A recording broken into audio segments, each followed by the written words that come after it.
Welcome to Brothers of the Serpent podcast.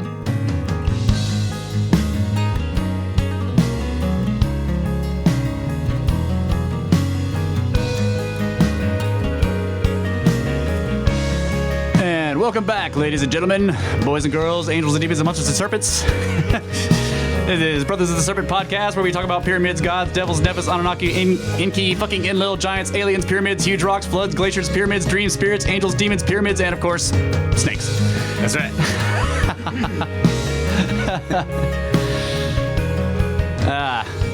I think, I know we had a pre-show discussion about all this stuff we're going to talk about, and I'm just going to completely change everything right now. Sweet. And I want to bring up, because this is kind of happening right now, and I don't want to get into the politics of it, but the stuff with the various, the various sports stars doing various protests, okay, that situation, kneelers. the kneelers, that situation has made me, I've never really been into sports. I mean, watching sports or being fans of sports. I like to play them before the accident or whatever, but I'm not really. I don't sit down and watch football on TV. I just don't. I've just never been interested. Yeah. And I never really understood the there's something that happens with people. Like I was living in San Antonio when the Spurs were just kicking ass, right? Yeah. And I'm at Starbucks in line to get a coffee, and everyone's fucking talking about the Spurs, and I'm just like, this basketball, who gives a fuck? Yeah. You know? And they're like, man, they're fucking Spurs. What do you think about the Spurs? I'm like, I don't think about them at all. I don't think about the Spurs. Yeah. But there was this thing, it was it brought the community together somehow. Everyone was like, yeah, this is fucking our team, right? So the other day I'm listening to the news about what's happening and about how these various players on these teams are trying to maintain team unity, team spirit, team togetherness or whatever, while at the same time sort of not necessarily disowning, but kind of stepping outside of the nation, okay, of the nation itself. So this made me think of, but they don't. This made me think of the. The Sumerian, for a long time, the Sumerian culture, the Assyria, Babylon, they were city-states, dude. Yeah. You had a city, and that was the country. Yeah. That there was outlying areas that were farms and shit, but once you got to another city, that was a different country. Okay? Yeah. And I was started to think of this. It started to make sense to me what was happening, because the Greek city-states, they had their own, think of how they waged war. Sometimes they make huge alliances with each other, and they would all go fight Troy, right? Yeah. But a lot of times it was just Sparta is attacking Athens or whatever, okay? So it's they have their own, they were called hoplites. Basically, there were various people in the city who kind of were just good at warfare. Yeah. The kind that they did then with the short sword, the huge shield. So they would actually go and get their own equipment, okay? So the Greek phalanx that would be formed, all the guys in the wedge with the shields, and they're holding them up, and they would interlock the shields together, and then that was the city's team. Yeah. And they would go out on the battlefield and face each other, this team from this city and this team from this city. And sometimes they would settle the whole thing with just their two champions fighting. And the reason they could do that is because it was more sports-like than you see what I'm saying? Right, so I'm rules of engagement, all that kind of stuff. It started to make me understand not understand, but it started to make me see these teams in these cities now as kind of that. Yeah, that's what I was thinking when you first brought it up, is it's war. Really. Right. We're when the Dallas Cowboys go to play the New England Patriots, it's just like Sparta attacking Greece or Athens or whatever, except that we've kind of civilized it a little bit. Nobody dies. Well, sometimes people die, but the point is that it's the same deal. Everyone in the city people in the city of where the team is from is fuck yeah, this is our team, right? Just if the guys were going off to fight war, you'd be like, fuck yeah. And everybody would know the name of the champion, who could kick everybody's ass, and they would be, they would, that started to make sense to me. Yeah, I see that this saying. Kind of thing, so it took this weird thing that the players are doing right now for me to see this, or whatever. And so like that was the starting point for this. So like aside from that, the political aspects of that don't matter. The point is I started to see these various sports teams, basketball, but mostly football. Like football is really a lot more aggressive than any other sport. Yeah. Like they really get out there Hockey's and they gonna get fucking mad run at into you. each other. Yeah. What? Hockey's going to get mad at you for saying that. Okay.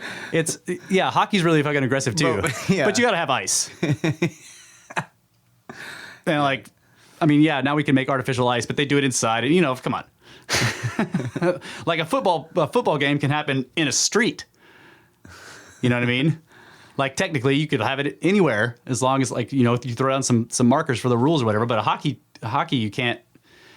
Hey, rollerblades? Yeah. I'm just kidding. Yeah, I know what you're saying. Like football is more. It's more also like just bigger for whatever reason. So it's more of a national pastime. Yeah, right? for us, yeah. Yeah. So like hockey is like I don't know, it's like lacrosse, that's also really aggressive. I mean, people fucking die playing that shit. Yeah. But like with football, it's just like you can see, I just started to see like even the way they line up, it's like the two phalanxes.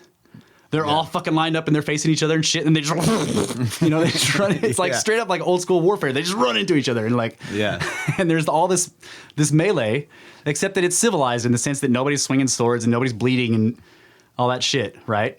But so I don't know, that fascinated me because I've never understood the whole getting behind the sports team and just really being all about it. But then this thing that's happening made me see it that way, and I'm like, oh, okay.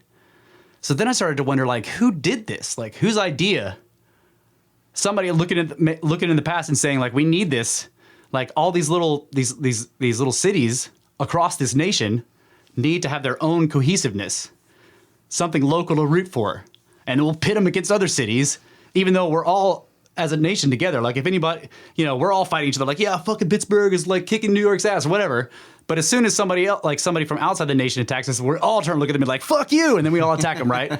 So you have this like competition within that's safe for the most part, right? But then like it results in a sort of national cohesiveness that like we can skirmish with each other and we can be like, fuck you and your sports team or whatever. But we're all this, we are all participating in this thing together. And that like strengthens the bonds. So, so what's happening right now seems to be for the purpose of fraying those bonds. But I'm just saying like that just to me, that was a fascinating insight because I've never understood like, yeah, fuck yeah, Spurs. I'm just like, whatever, dude. Yeah. But now maybe like when, I'll see them as like in the light of the ancient warriors, like, yeah, if those were dudes in like hoplite uniforms that had bought all that shit themselves and they were going out there to like attack Athens, I would be like, fuck yeah, go kick their asses. And the names of all of them or whatever. And also like, it's kind of different now, but people were saying that like back in the day, like the Pittsburgh Steelers or whatever, back in the day, maybe in the 50s, 60s or whatever, the people on the team were actually from Pittsburgh. Like now there's trading and the teams purchase players from anywhere. The league, yeah. But back in the day, it was like people were like, those dudes are from Pittsburgh. Right. And so it's Pittsburghians going out to attack like the New Yorkians or whatever. You know what I mean? Like it's not like that anymore, but it started out that way. And that makes me wonder whose idea was this? Did they make a connection to this ancient shit that the basic element of a human civilization is the city state, and it functions really well. I mean, the Sumerians had a civilization that lasted for thousands of years, and they had multiple cities that they considered to be Sumerian, but each one was its own self-contained entity. They had Ur and Eridu and Kesh and all that stuff, but they were city states, and each one had its customs and everything like that. And they would, they'd be like, yeah, fuck you, Ur's way better, like that. Even though they were all considered themselves to be Sumerians. And I wondered if something like that was going on here with the sports teams. So like so in medieval times you have, the tournaments that they would do with. Right, yeah. And they'd put on all the gear that they would wear and fight with in actual war, but they would like sort of play at it, Yeah, I mean, you could still die. Oh, yeah. Yeah, it was very dangerous, but nobody was trying to kill the other guy. Right, they did this like order, they sort of set up situations that were skill sets that you needed for war. Yeah. And then they would pit people against each other that were all really from the same place on the same side. Right. And it would, there'd be fans and shit. And then like the gladiators and stuff. I know a lot of those were like slave. They were forced into it, but. Well, you had the slaves that had to go out and fight the badass gladiator guy. Oh, okay, yeah. You know. But then the Olympics was kind of the same. Started out in the same way, right? It was warfare that they were. Right, throwing spears, throwing enormous balls of lead. Yeah, it's like, so, nowadays, not only do we have these sports teams, but we have, like laser tag and shit. Yeah. Paintball. Right. Like, I'm gonna kill your ass. Yeah, but not really. Right. But I'm gonna shoot you. But, not really. So it's like what we do for war is also fun when you don't have to die doing it. Yeah, and you're not killing other people doing it too. Yeah. It's a game when it's not deadly. Yeah. But it is essentially warfare. Just right. It's warfare. Civilized, right? Right. And so I was thinking about the Mayan ball courts. Like, is this what that was? Like there's something about this. Like, find the most athletic people in your little city state or your civilization, and put them together as a team, and then have them represent everyone, all the fat people and all the people that can't do that kind of shit. They have other skills in that civilization. Like, the fat people are the merchants that like make the economy keep going, shit, whatever.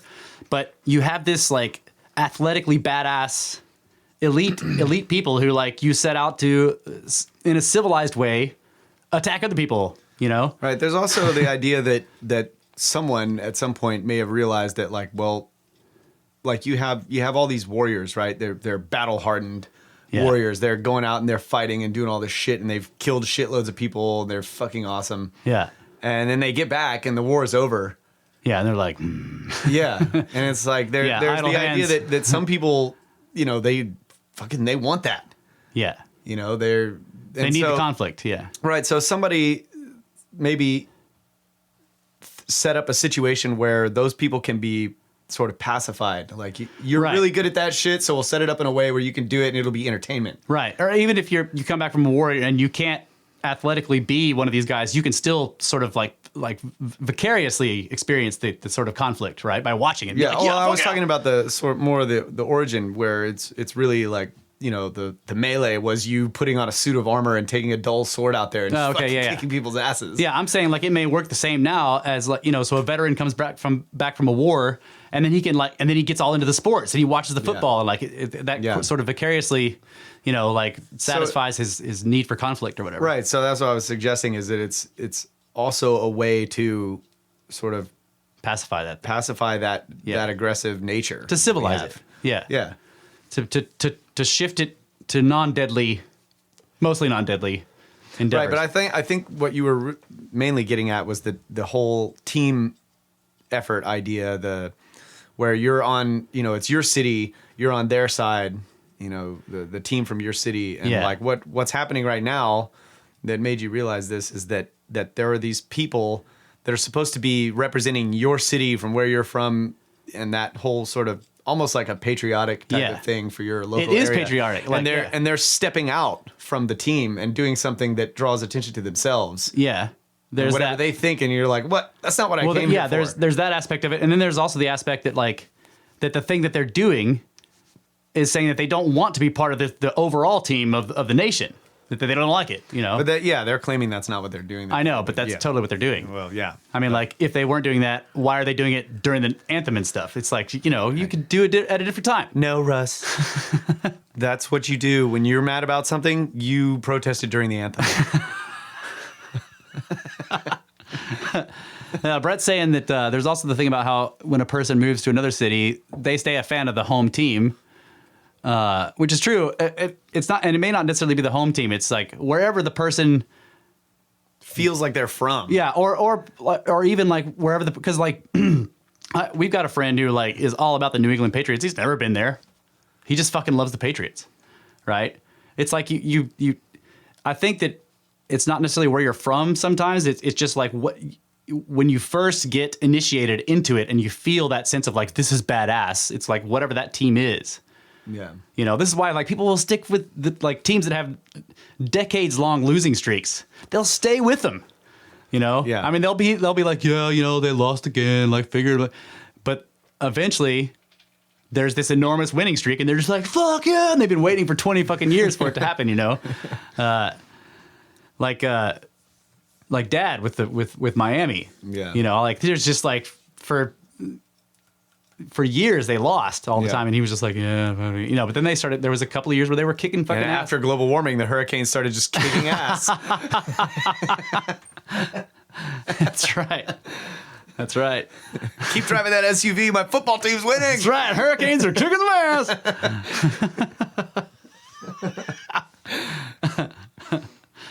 And saving the Dolphins. You gotta save the Dolphins.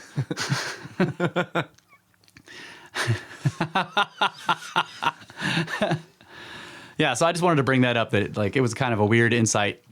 Maybe. I'm not sure if it's an actual insight. It just made me think of that, like the whole city-state setup. That's funny, right? When you first were describing the whole fandom of football, I was just thinking, it's war. Yeah. Like, really, when you get down to it, we love war. Right. And so we need this civilized, as you say, aspect of it to, you know, that way we're not actually like Killing each other. killing people. Right. I think of business is the same thing. Business is a civilized version of plunder, right? Because like there's rules that are set up so that like we're not killing anybody, but it's the same, like, I mean, cutthroat competition, right? You go out there and like you're now wearing a 3-piece suit with a tie or whatever instead of a full suit of armor, but you're out there to kick everyone's fucking ass, right? And take all their shit. Like, you know what I mean? Yeah, but it's ordered in such a way that it, instead of plunder, it's actually like a growth. Because the way the rules are set up is the best way to plunder is to like provide something that everybody fucking wants. Right. Right. And then you get all their plunder, right? Yeah. That's what I mean. It's genius in this, like Adam Smith, who talked about this, like the free market system or whatever. He had a low opinion of capitalists or whatever, right? Of merchants, but a high opinion of the system around them, like the thing he called the hidden hand, right? That everybody working for their own interest is also for the interest of everybody, as you know, like, because if you're trying to increase your standard of living, when the best way to increase your standard of living is not to like build up a big army and go attack people, but to make something that everybody fucking wants. Right. So the invisible hand actually increases everyone's standard of living. Right, because like you want to be rich as fuck, and the best way to do that is to make something that everybody wants and then sell it as cheaply as possible to as many people as possible, right? That's the best way to become wealthy, despite what some people say. And so like that results in an increased standard of living of everyone. Yeah. Because by following your own self-interest, you are serving the greater good by making something that everybody fucking wants. Yeah. So I think that kind of thing is fascinating, like taking some kind of aspect of human nature that is that like if left alone is kind of deadly and self-defeating, and just like with a little bitty tweak, you make it like massively productive. Right. There is like the other thing I was thinking of is music. Like at so many concerts that I've been to, there's like mosh pits, right? And Yeah. You go and get in them, and you're just like, yeah, dude, freaking. You know, smashing into people, and it's like you might get your ass knocked in the dirt. Yeah. But then somebody will help you up. You know, Yeah. It's like, Somebody get helps you. back up, Bam! knock them in the dirt. So there's this badass feeling involved with just kicking ass. Yeah. Like for whatever reason, like we have this Yeah, it's a free for all. part of our nature is we just want to kick fucking ass. That's right. And so Well, in a civilized society, and I would say mostly men have this, that like physically to just like Right. kick ass. Yeah. In a civilized society, that is that energy and that desire needs to be redirected to something more ordered.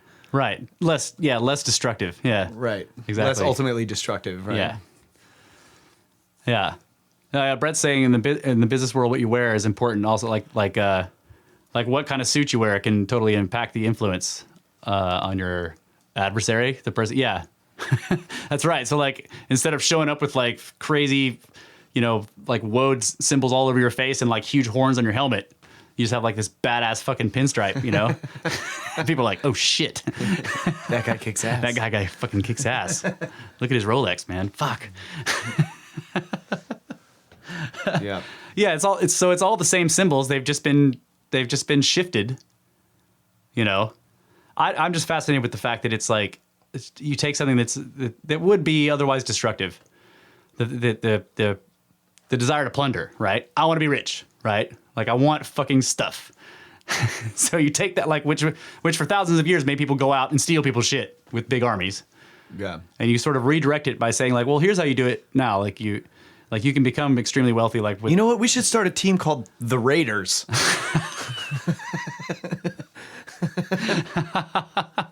the Marauders. That's right. We'll plunder them in a different way. What was it? The Vikings in Kells, in the Secret of Kells? All they would say is gold. Gold. Remember that? That was a good movie. The Vikings were the Northmen. Yeah.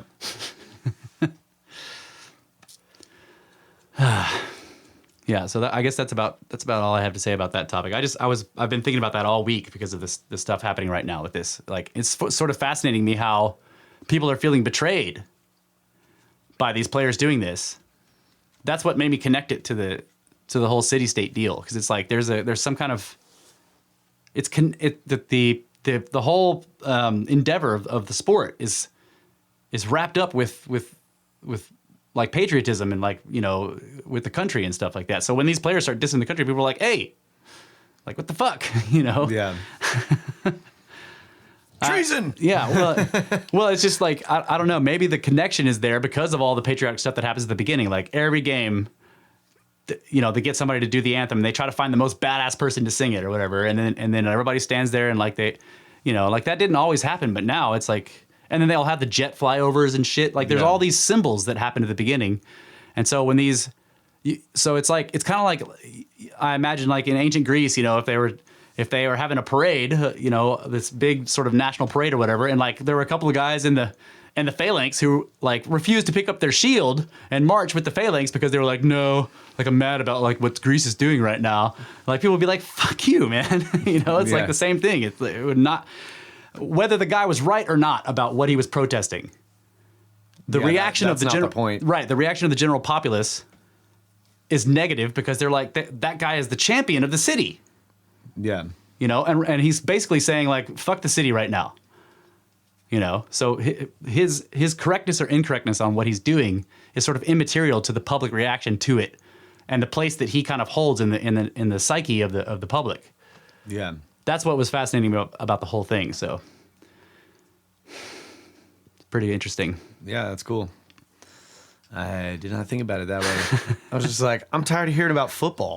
Like, what the fuck? And football fans are like, I'm tired of hearing about politics. Yeah. I was like, I'm trying to listen to politics. Can we stop talking about football? I'm trying to watch football. Can we stop talking about politics? Yeah. Yep. Well, we've got 7 minutes left in this segment. What are we going to talk about? I'm patriotic, but it has nothing to do with fucking sports. Like, I just don't give a fuck about that shit. Right. I'm just saying, like, and I'd never understood it either. I know, but I'm just analyzing myself right now. Like one of the other things I thought of was that I don't live in a city. Yeah. And I did for a year, and I didn't like it. Yeah. And I just like, I guess I like the feeling of like oneness, you know, like a patriotic feeling with the community around me or whatever. And the idea that the whole country is sort of kind of like that. Yeah. You know, kind of like that. But we're all like, we may have differences of opinion, but we're all like, fuck yeah, America or whatever. Yeah. But I don't want to be like around shitloads of fucking people all the time. You know, it's just like, I love Americans, but I don't want to be around you guys. Yeah. Yeah. I don't know that there's, I guess when I see like people doing something badass, like with Hurricane Harvey and the whole relief effort, like that's cool as fuck. Hell yeah. That gives me the feeling like, hell yeah. Like we kick ass. You know, Texas. Yeah. We got this. People were saying that should be Texas's motto. Like, we got this. Yeah. Yeah, I like that. But sports teams don't give me that feeling. I don't really care. Yeah. That. I do remember on 9/11 though that there was this incredible like when that happened for I don't know, maybe 2 weeks or so, there was this sort of national response that was palpable. Like everyone was like, what the fuck? Like, you know, everybody was sort of remember the flags? Like everybody had flags everywhere, on their cars and everything. Just like flags where you couldn't find any to buy. They were like they had all been purchased. I remember them talking about that. And I just remember like there were all kinds of stuff that happened, but there was just this general national psyche of that where people were, despite what differences in politics, opinions, religion, whatever, it didn't matter. We were all just like, what the fuck, you know, like, yeah. And it was like, I remember feeling that too. Yeah. It was like for 2 weeks, we were all the same. We were a people that had just been attacked by whoever it was. Right. That was a fascinating, sensation because it was, you could feel it. It was very interesting. And then something came along and confused our language, and we were once again divided and scattered throughout the country. Babel happened. That's right. Yep. Talking pundits. Yeah. Flappy heads. Yeah, it's interesting how certain things unite us, and then how other things just completely divide us. Yeah. Something else flips out that we're united and like starts doing all this bullshit to stop it. Yep. Yeah. Fucking longheads. It's the fucking longheads.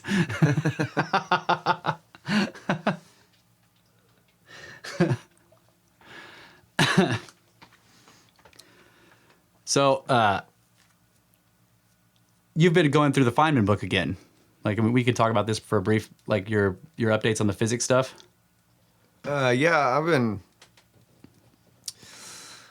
really thinking a lot about the idea of passing on knowledge to post-apocalyptic people generations later that would have no idea what that have no frame of reference to compare like what we have today. Right.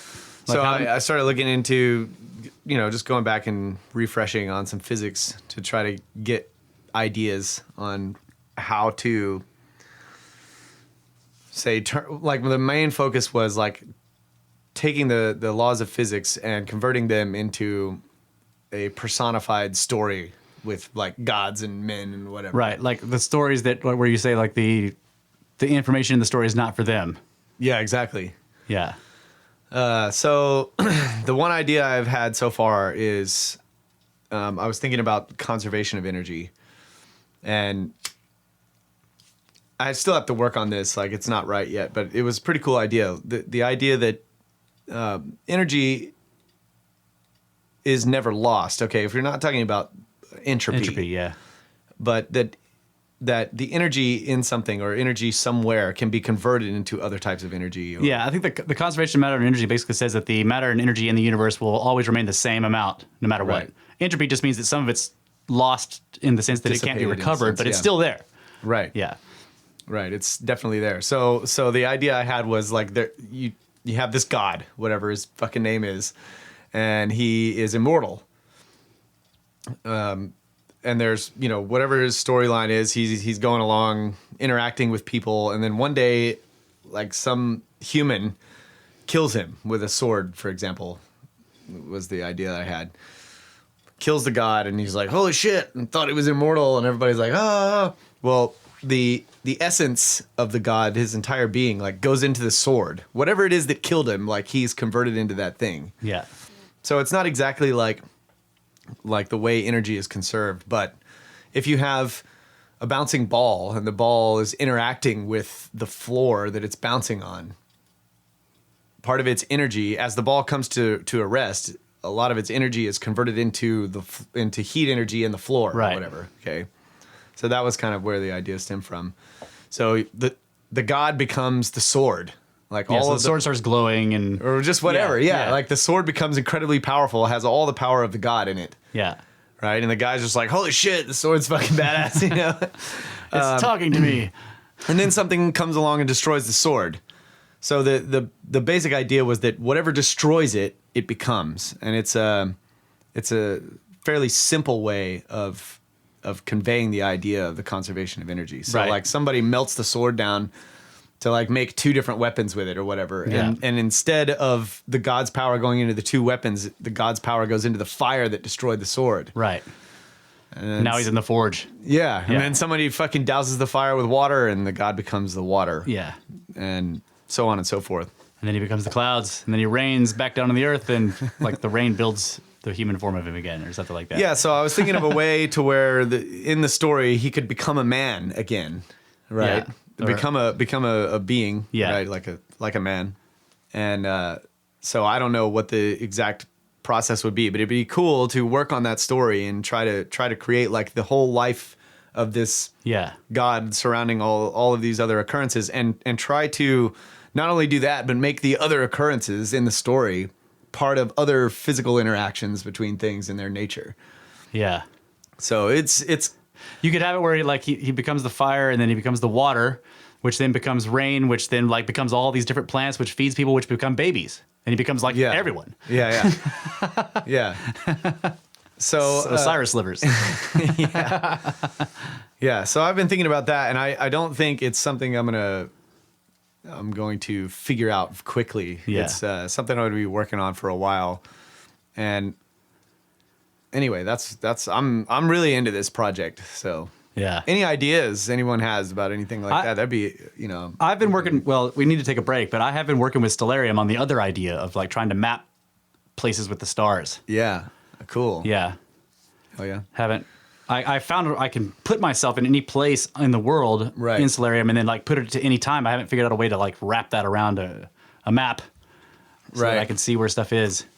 Right. I need somebody to make a mod. Like I want Stellarium to wrap itself around Google Earth. Yeah, that was one of the things that I thought to do would be, say, of a place where there are, say, some Mayan structures or whatever, and you put yourself in that area, and then you rewind to, you have to pick some time that you want to go to or whatever, and see if there's, and you could be looking at an image of the place, and also looking at the image in the sky at the equinox or whatever. Well, my idea was I was starting with one that's known, the Orion correlation in Egypt. So I align it to that, roll it back 10,000 to 10,500 BC or whatever, to where everything's lined up in Egypt and on Giza. Yeah. And then I start going around the world looking at other places. Right. Yeah. Yeah. It's cool. All right, well, let's take a break. Yeah, let's take a Come break. back and talk about some other shit. That's right. Talk about Snake shit.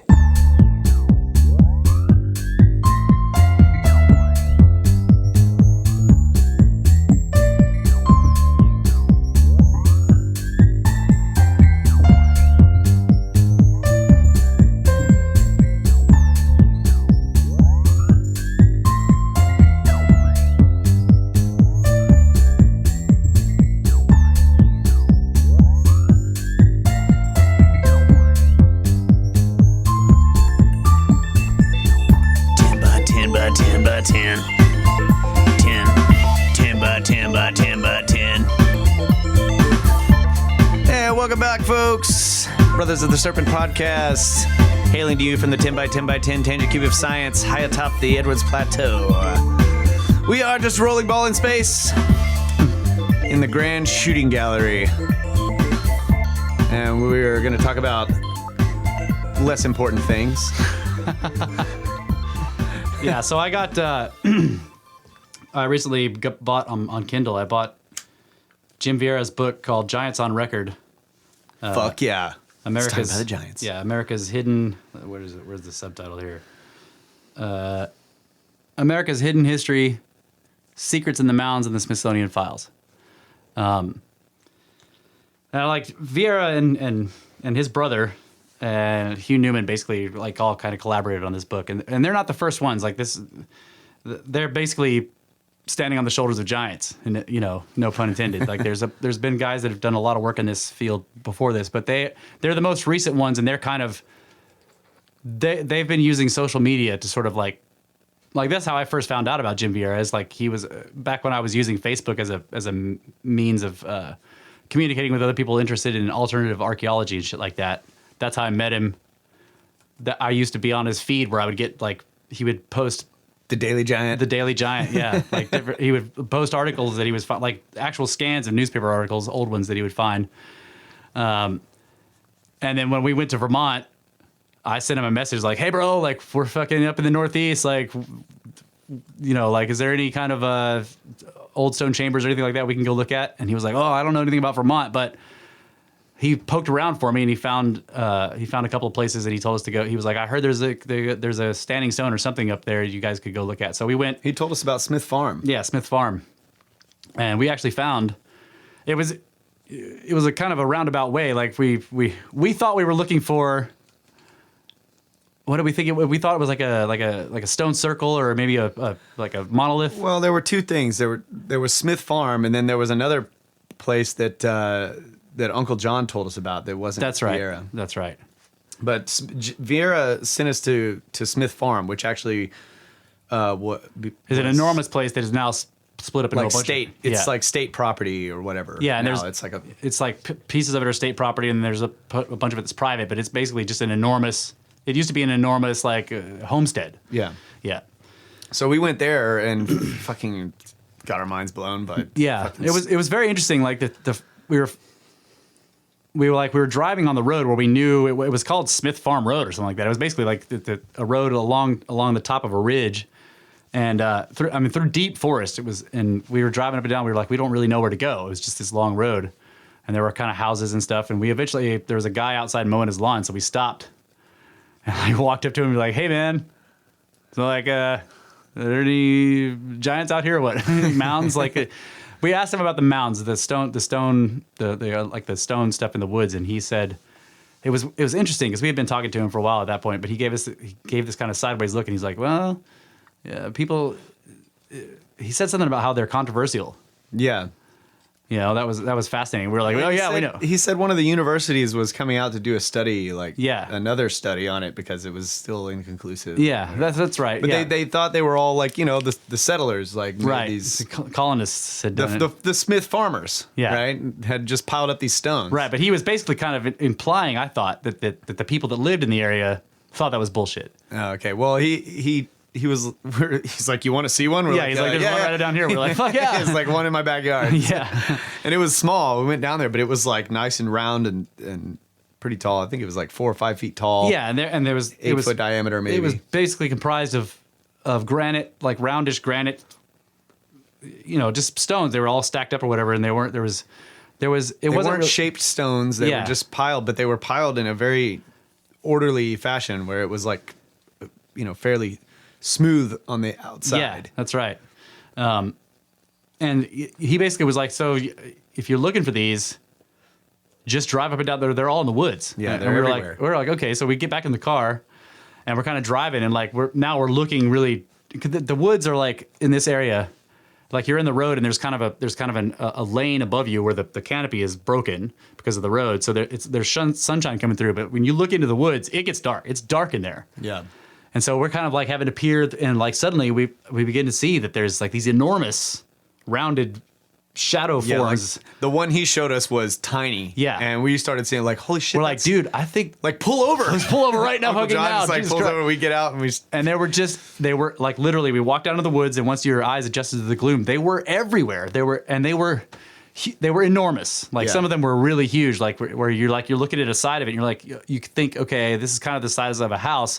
But then you sort of walk around one side and you see that it goes a long way on this side. Yeah. And then it's so. And they were just randomly like, so And in the middle of the woods. they're saying the farmers piled them up because they needed to plow, but we're on the side of a mountain. Yeah. And there's massive boulders and everything everywhere. Yeah. And one of the piles I remember was piled up against the side of this huge freaking boulder that must have been 20 or 30 That's right. feet It was this tall, enormous like sheer megalith. cliff that's sticking out of the side of the mountain. And this pile of rocks is just all the way up on the side of this thing on one side, and it's freaking incredible. And then there were some that were like walls almost, that, you know, 8 feet tall, 3 or 4 feet wide, And just like would meander run through the woods and curve and turn and just like, what the hell? And also the the place where we were staying at the time, we had this, like, we were up there for a wedding. And so, Holy shit. Brett. Okay. It's Rochester, Vermont. Yeah, that's right. Yeah, it's in Rochester. The 200-acre Smith Farm homestead is now part of the Green Mountain National Forest. It is at an elevation of 1,900 feet on the slopes of Mount Horrid. Mount Horrid. How was it up there? It was horrible. Yeah. How's the farming up there? Horrible. It's horrid. It's horrid. can't plow anything. It's either rocks. Yeah, it's either a horrid like take, or you hoard everything. But we for the wedding we had a cabin that also faced a national park. I can't remember exactly where it was. It wasn't the Green Mountain National Forest. It's really not part. It was just national forests or whatever. It was like they weren't really like it wasn't a park. Parks, but it was part of the NPS, like the National Park System. Or maybe it was state owned. I don't know. Yeah. But we basically had this beautiful cabin that faced, like, the whole backyard was basically faced this public land that was just deep woods. You know, it was. And the very first day, Kyle and I went out into those woods to sort of look around, and we found meandering walls just going everywhere through the woods there. And it was interesting because some of the construction of that wall was very strange. The way it would go in certain places, it would be like sort of things would be standing up, and there would be little lintels over top of them and stuff. Like it would make the wall hollow. And then other places it would be just sort of more stacked rocks. And then at certain corners, there would be these enormous white rocks. So most of the rocks were dark. They were like a dark black or whatever. They were granite. But then at some corners, there would be these enormous white ones that turned out to be like almost solid quartz. And they just went meandering all through the forest. It was very strange, very interesting. And so the reason I'm talking about that is because these mounds of stones that we were finding in Vermont look a lot like some of the mounds that are described in Vieira's book. And this other one, I bought another one called the... Brett says there's 150 documented stone mounds over an area of 60 acres at Smith Farm. 150. I wonder... Yeah. The thing is that in this book, people are dismantling those mounds. Like, so basically Jim Vieira is finding all these old records, okay? Because during from about 1800 all the way up to the 1950s and even up to the 1970s, these mounds were just, they were everywhere in America, but the heaviest concentration was Ohio, New York, and the Mississippi Valley. But they were talking about some farms that had like 20 or 30 of them on it, you know? Yeah. And people would like, the farmers would plow them or whatever, a lot of them weren't stone. They were just sort of earthen. And so there would be this weird conical kind of earthen hill, and they would eventually just start running their plow over it, and it would slowly smooth it out into the field. But as they would do that each year, stuff would kind of turn up. Yeah. You know, and sometimes things would turn up that were really fascinating, and so they would stop the plowing and just start digging. So that's the majority of the cases are like that. Some, ex-farmer was plowing his field over one of the old mounds or whatever, and like it had been known that was a place of ancient habitation because that whole area has fragments of pottery and like arrowheads and everything. But as he was running his plow this time, it scraped along a stone slab down into the ground about a foot deep or whatever. So he stops the plowing and he like kind of uncovers this enormous limestone slab, which when they pry it up turns out to be like the top of an enormous sarcophagus holding like an 8-foot freaking skeleton, right? Yeah, it's freaking badass. Yeah, and the skeletons were not all the giant skeletons were not all the same. Like some of them talk about they have double dentition, so like double rows of teeth all the way around. So like you imagine like you have your normal row of teeth, and then right behind them in your jawline is another your baby teeth that never fell out. Yeah, there's another set completely all the way around that and there's no dental problems. Like a lot of the reports like sort of comment perfect sets of teeth. comment on how the teeth are perfect. Like even if all the other bones are falling apart, the teeth themselves are like pristine. There's no sign of cavities or anything like that. Some of them even said that they had molars all the way across. Like there was no whatever they call these bicuspids, the ones in the front that cut. We have the 4 of those, and then there's the 2 canines, and then the molars start. They were saying that on some of these giant skeletons, it was just all molars. They were the enormous, fat, flat teeth from front to back on both on top and bottom. 2 sets of them. That must have been a weird looking mouth when they opened it. Yeah. It's just like this Whale mouth. right. And some of them, there was at least one documented point where they were all sharp. In other words, like every single tooth. The guy was saying that every single tooth in the mouth, in all these, in all the skeletons they found in this one burial place, were pointed like a predator's teeth. And then there were double rows of that. So it's like that looked like a shark mouth. You open it up, and there's just like all these teeth in there that are razor sharp. Oh, that's crazy. But some of them would say that the like forehead would begin sloping back just above the eyebrows. Yeah. Right. Which they would usually call that like prehistoric or archaic or whatever, some kind of archaic version. But sometimes they had enormously high brows. So like they were long heads, basically, that they would have these long rounded heads. They always talked about how like the jawbones, they find the biggest dude there with the biggest beard, and they could take the jawbone and like put it over the outside of their beard with enough room for their fingers and hands their hands to go inside there.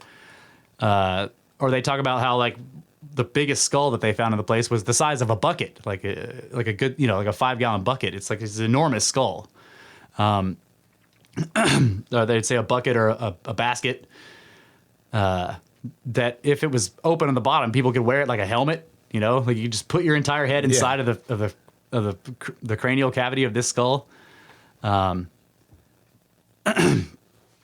So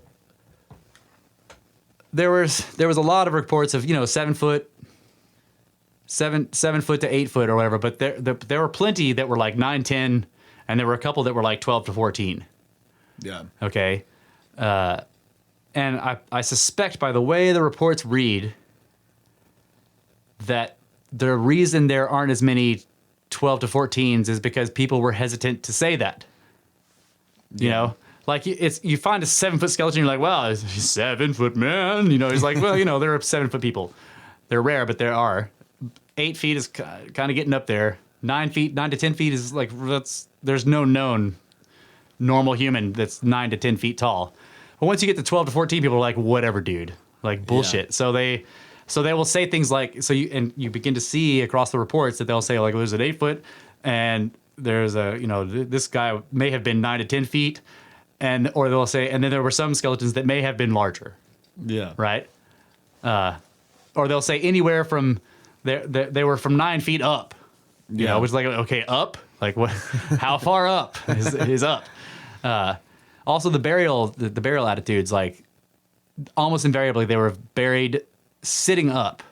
So there were some that were buried standing, which is just strange. Yeah, that's crazy. Like how do you got a 10-foot dude and you're like, man, we have to bury him standing up. Shit. you gotta dig like a 16-foot shaft so that that he's 10 feet tall. You want him 6 feet down. But that may be part of the reason why they put so many stones over it. So it's like they didn't dig the graves as deep, so they would like put these enormous mounds over top of them to keep them from being predated or whatever. But sometimes the mounds were actually structures. So it would look like this earthen cone, but when they would start to get the earth off there, they would discover that there's an actual stone structure, or even baked clay. It was very interesting how they would talk about some yellow clay that was, they were like, well, this yellow clay it's not from the area, and I don't think anybody ever pinpointed where it was from, but there was yellow clay in these mounds a lot, and they would basically build this weird yellow clay thing, and then they would burn a fire, and they said they found hints of charcoal and ash around the whole thing that had hardened the clay. So they fired it. They built a structure out of clay and then fired it. Right, and then basically like built a huge fire in it, and then they would, eventually they would put bodies in there. Like it's not clear that these structures were intended to be tombs at first, that they seem to have some other purposes, and then eventually were used as funerary things. And sometimes it's as simple as like there's a mound that was basically multiple layers of multiple generations of normal Native American burials, right? So they would be like starting from the top, they would start digging down and they would find a layer of people and their heads were either all facing inwards or all their feet were facing east or whatever, you know. But then they would dig past that layer and there's another older layer of more bodies, and they go down more and like they continue to find these layers of burials basically that were all essentially above ground. But when they get all the way to the ground level, they see that the soil is still disturbed. So they dig below ground level and then they find like a single enormous giant skeleton inside of a stone box. Like the Native Americans had been burying themselves atop this single grave for thousands of years. That's wild. Are there any dates like what time periods they think these things were buried? Well, almost all of these discoveries were made before any kind of dating. Yeah. You know, so they would say that they would sort of tell you that the age was very great because of the way things reacted when they dug them up, right? Because quite often they would say that, you know, the skeletons were like completely intact, but upon exposure to the air, they crumbled to dust. Yeah. Or like they were fine, they were very brittle and very, you know, very like fragile, but they were able to extract them or whatever. But over time, they just disappeared, even, you know, or and left nothing but the teeth. Or they would say that they had an enormous quantity of bones because they were digging up this whole thing. A lot of times it looks like a free-for-all. Like, in other words, the farmer discovers it, and he kind of tells his wife, he's like, Mabel, look at these giant, you know, and she goes and starts gossiping, and then the whole town shows up, and everybody kind of makes off with bones until they're all gone. Yeah. And then sometimes, like, Smithsonian people show up. Sometimes it is Smithsonian guys doing the digging. And sometimes it's, like, people that are claiming for the be the Smithsonian, but I'm like, those are men in black. Like, they got there too fast, and they're too weird. They're like, we are from the Smithsonian. But really, he does. Jim Vieira does like sort of narrows down the whole Smithsonian problem to this one guy, this one director. I can't really pronounce his name. It's very strange, but he basically starts this campaign of denying any kind of other race of people that were previous to the Native Americans that we had encountered, like the settlers had encountered. In other words, his idea was like, they showed up about 2,000 years ago. Okay, like he's first started this whole thing where like Americas were populated very recently, and before that, no one was here. Okay, that has continued to this day. Like the date keeps getting pushed back, but they still fight for every fucking inch. Yeah, you know, like the whole like Clovis barrier wall, where like anybody who started to try to talk about like something older than Clovis was just completely, you know, discredited and like thrown out of the scientific community. Like that's crumbled at this point, but it lasted for almost 100 years, you know, that like the Clovis people were the very first, and no one was before them. That's a continuation of this guy. His name is like Aldous, I can't pronounce his last name, Hurlika, something like that. But he basically was appointed as the head of the Smithsonian. He immediately started this campaign of like 2,000 years ago, the ancestors of the natives that we know showed up here, and there was nothing before that. And he fought for that for a long time. Eventually, the Folsom discovery was made, the Folsom culture, which is after Clovis, but probably, you know, like 7,000 or 8,000 years old. Right. And he like tried to get that stomped down, but it didn't work. There was just too much evidence. And then eventually the Clovis was found. But anyway, that whole thing was started by him, and he tried to just deny the existence of any kind of, you know, archaic, non-Indian race. Like people all over the United States seem to have this opinion of this like prehistoric race of what they call the mound builder culture. Right. That they considered to be distinct from the native culture that was there now, because a lot of times the natives told them it was. That like we didn't build those mounds, our fathers didn't build those mounds, like our forefathers didn't build those mounds. They were here when we got here. You know? Yeah. But the natives did have a lot of stories about their ancestors encountering giants. Yeah. And sometimes they were friendly and badass. Sometimes they weren't. Sometimes they were cannibals. Sometimes there were enormous wars. And then like the colonists would find evidence. So like there would be these newspaper articles where somebody was saying like, so this guy was like going down the river in his boat, and he runs aground on this little island that's right beneath these falls, and it's on the Ohio River or whatever. And like while he was making repairs to his boat, he discovered that like the island seemed to be made up of bones of people. Holy shit. And he just, he's like looking around. He's like, holy shit, there's like thousands of human bones here. And then he starts to notice that there's broken spear points and all this shit, right? That, like the entire island is made of this. And then he notices that some of the supposedly human bones are like enormous, right? That like he finds a femur. Usually there's like a femur, like where he holds the femur up to his own hip and it extends halfway down his calf. So that, like basically the person's thigh bone is like, half again as long as his. Yeah. And then the newspaper article would say this corroborates the story that the local tribe has of this ancient legend of their ancestors fighting this enormous battle with these giants, and that they trapped them on an island below the falls there and killed every single last one of them. Right.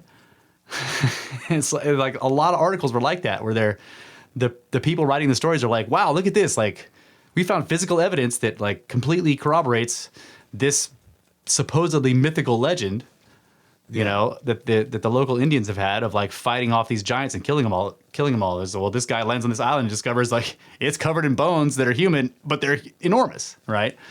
There was a lot of that kind of stuff. He talks about where they spend some time wondering where they came from, right? He's like, so like did they show up here from somewhere else?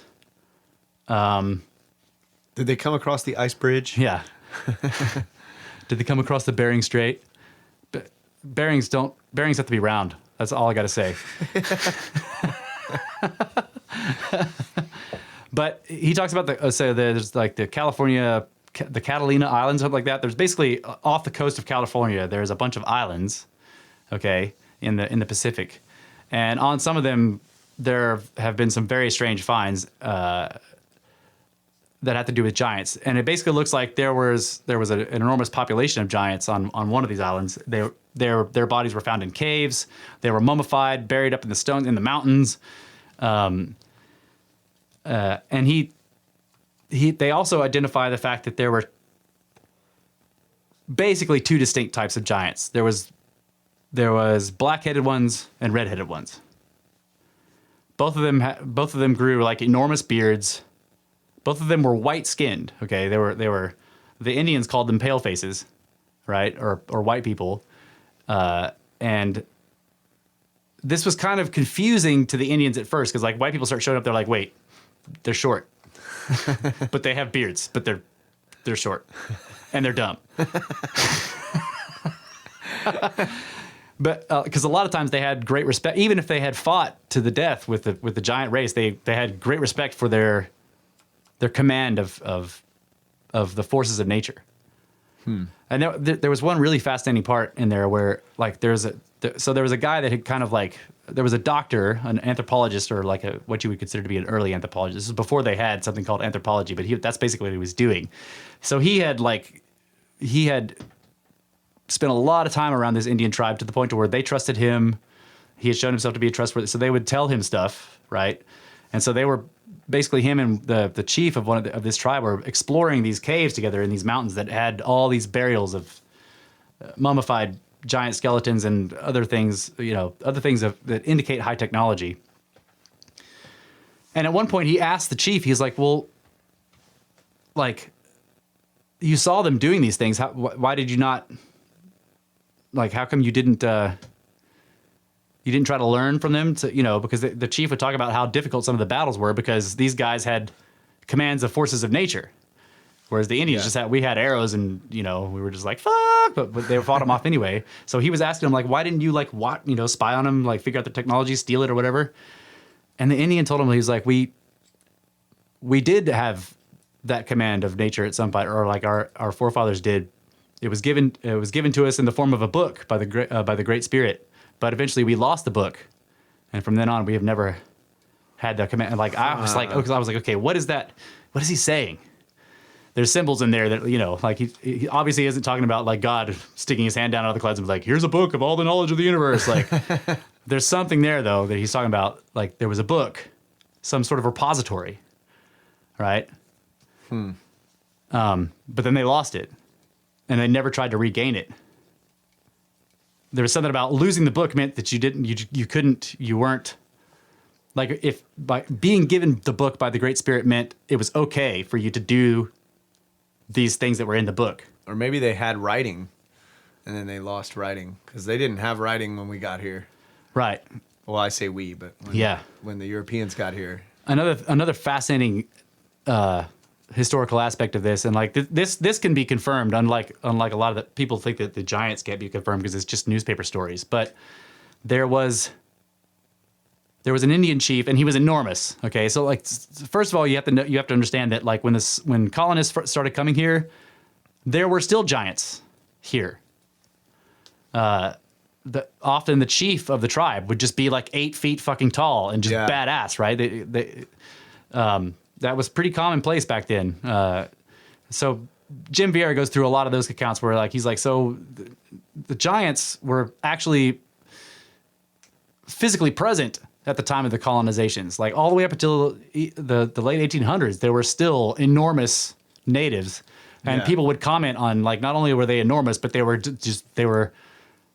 like Greek gods. They were physically perfect. You know, that in the newspaper articles, they would talk about how the guy could pose as a model for any one of Michelangelo. You know, like they just were pristine physically. Like not only was he 7.5 feet tall, he fucking looked like, you know, Achilles or whatever. He just like looked like a Greek god. That they were physically perfect. Like, and they would talk about how 6 feet across at the shoulders. Like, think about that. That's insane. Yeah, I mean, just like. Holy shit. Put that guy on your football team. That's right. Yeah. Hey, we're getting up on time. I forgot to start the okay. clock. I was like, man, we got a lot of time here. 0 seconds. 0, 0, 0, 0, 0, 0, 0, 0. Yeah, this is badass. I want to talk about this some more. Yep. After this snake break. Snake break for some snake snacks. I won.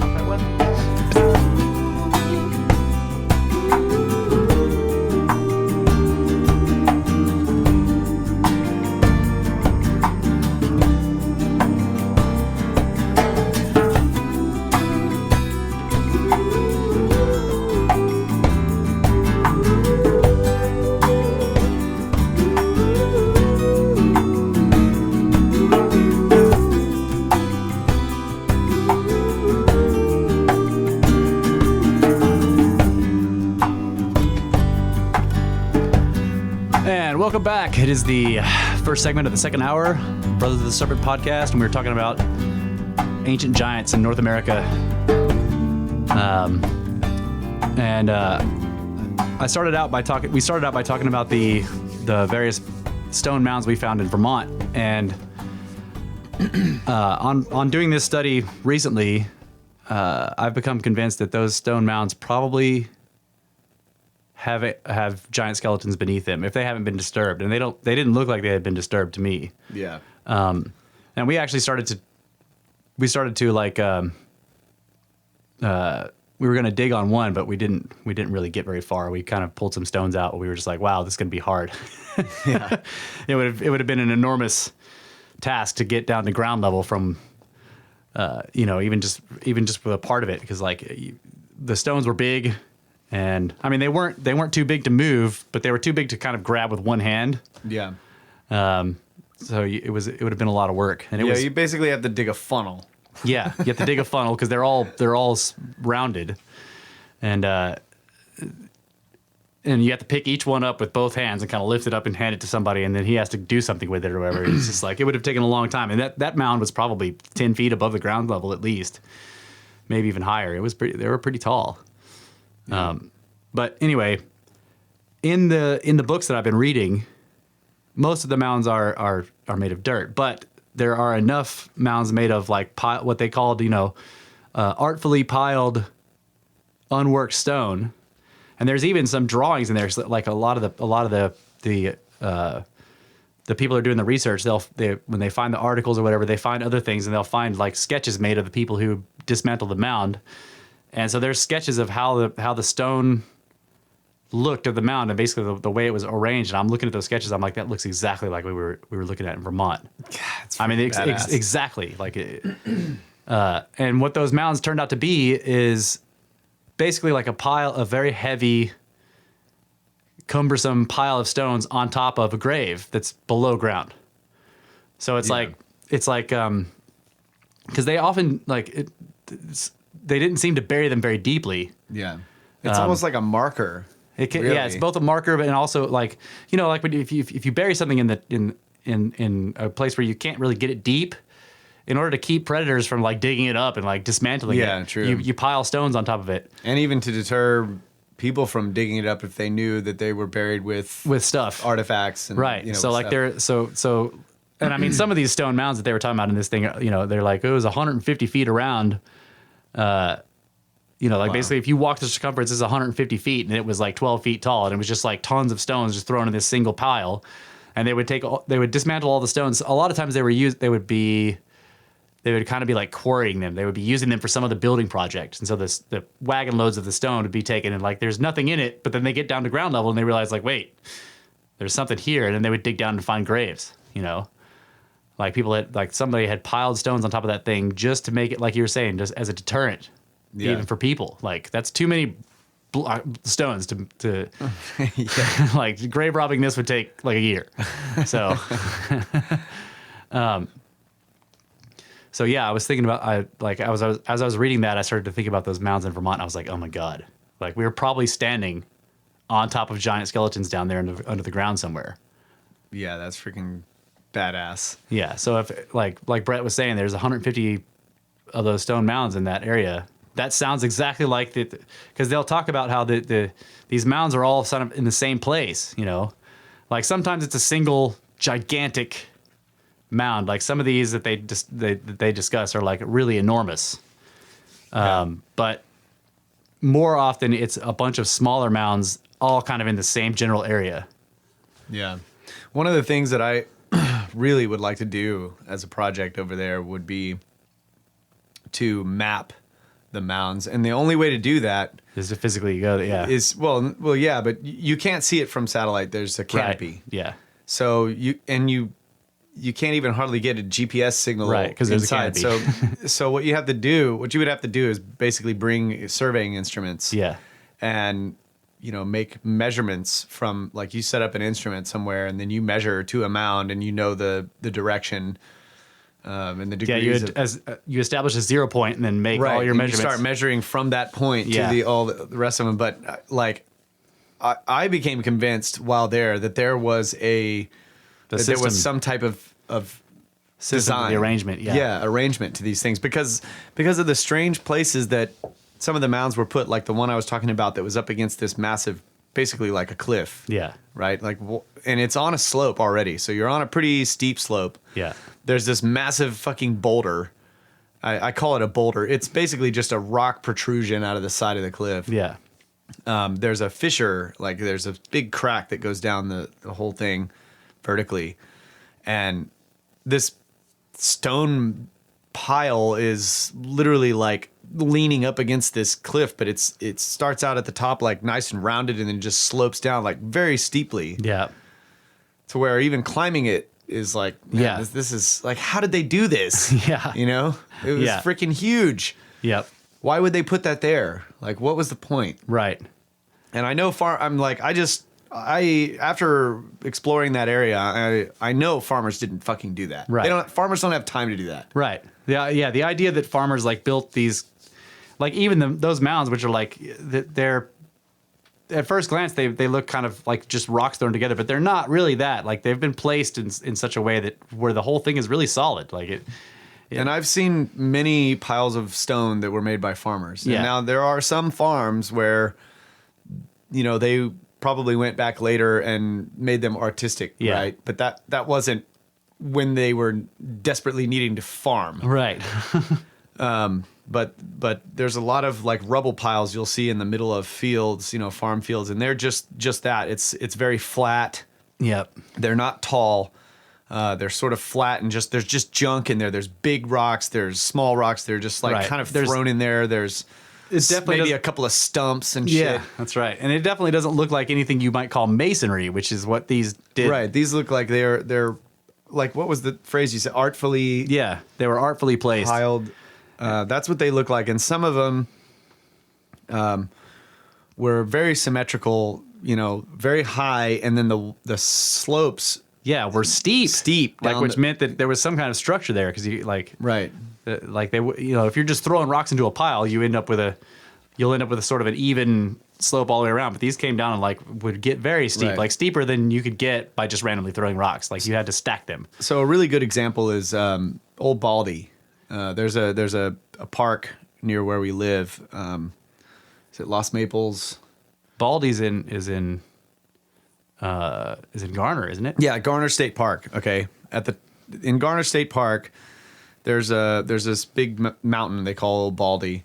Not really a mountain, but An enormous a big hill. Yeah. And on the top of the hill, I don't know if the park rangers started this or whatever, but people have been sort of picking up the rocks, the random loose rocks on the top of the hill, and throwing them in this pile. Right. It's kind of like you're like, I climbed to the top of Baldy and you put a rock on the pile. Yeah. So there's an enormous pile of stone up there, but you can tell that it was just like the stones were just thrown on it. Right. And it's steep. Yeah. But it's not like it's not symmetrical. There's jagged parts. There's bulging areas. Yeah. There's When you look at it, you see like a haphazard pile of rocks. right. It's more pointed. Yeah. Right. Because there's like you can get some big rocks at the top, but then some of them tumble down. Yeah. These are not pointed. Right. These mounds were, and there was something homogenous about them. Like in other words, when you were like looking at them, even though it wasn't true, like it looked like all the stones were very kind of the same size, sort of the same. Right. Like they weren't, but like I said, it was artful. There was the way they had been put together. They were placed. Yeah, they were placed. They were carefully placed. So yeah, like there was enough of these in this book that I just was like, okay, those are undug giant graves. That's freaking badass. Don't tell anyone. Right. So Yeah. that we can go there. And keep this a secret, guys. Yeah. Yeah. Don't tell anybody. It's low hanging fruit, people. But okay, if you're in Vermont and you're that guy that we talked to and you live there at Smith Farm, right near it, Yeah. Wait for us to dig them up. Don't go dig any of that stuff up. But when you do, take pictures of it and don't show it to anyone, but post it on the internet everywhere. That's right. That's right. Don't fucking call a university or the Smithsonian. That's right. The Smithsonian still claims that they don't have any giant specimens in their archives. So some of these, like anything with this, when you're reading, hundreds of cases or whatever, some of them stand out as being like, I mean, these are all anomalies, but some of them stand out as being anomalously anomalous, right? How so? Well, okay, most of the burials, they'll say, okay, there were implements with them that are standard, like they would find sort of stonework. They would usually say it was very fine, like that the arrowheads were like, that the people who had made the arrowheads had obviously had some method of working the arrowhead, of working the stone that was more sophisticated than even the best stoneworks that the modern natives did, right? But still, there were arrowheads and stone hatchets, and in other words, right, not, like what people would consider to be like sort of primitive technology. But sometimes in the account, they will say things like, okay, so there are quite a few where they say that the skeleton was encased in copper. Okay, like that it was wearing copper armor. They will say like he was wearing full copper armor or whatever, but they describe like so he wasn't wearing a complete helmet like the Dark Knight or whatever, but he had a skull cap of copper that went over his head. Okay, and then it attached to something that covered his jaw that was also made of copper. And then he had shoulder plates, and then he had like a chest plate that was usually round and had all these symbols all over it. Oh my God. Okay. And then basically it went all the way to, so he was wearing full armor, but not medieval style like knights in armor where it was like where they looked like a robot. Yeah. He was fully protected on every part by copper, but he wasn't totally encased, I guess is what I'm trying to say. But that's anomalous. And then sometimes they'll mention that there were also metal weapons or things or whatever found with them, and that these appeared to be made of copper. Metal. It comes from hell. That's right. that there were metal things, tools, and weapons found along with them that appeared to be made of copper, but that it had been hardened in some way that was unknown. Yeah. Okay, so there's this sort of undercurrent theme of like there's this unknown metallurgy that some of these people had, where they had a method of it's not bronze. Okay, it wasn't bronze, because like when it is bronze, they'll say it. This is a bronze thing, that is copper mixed with tin or whatever.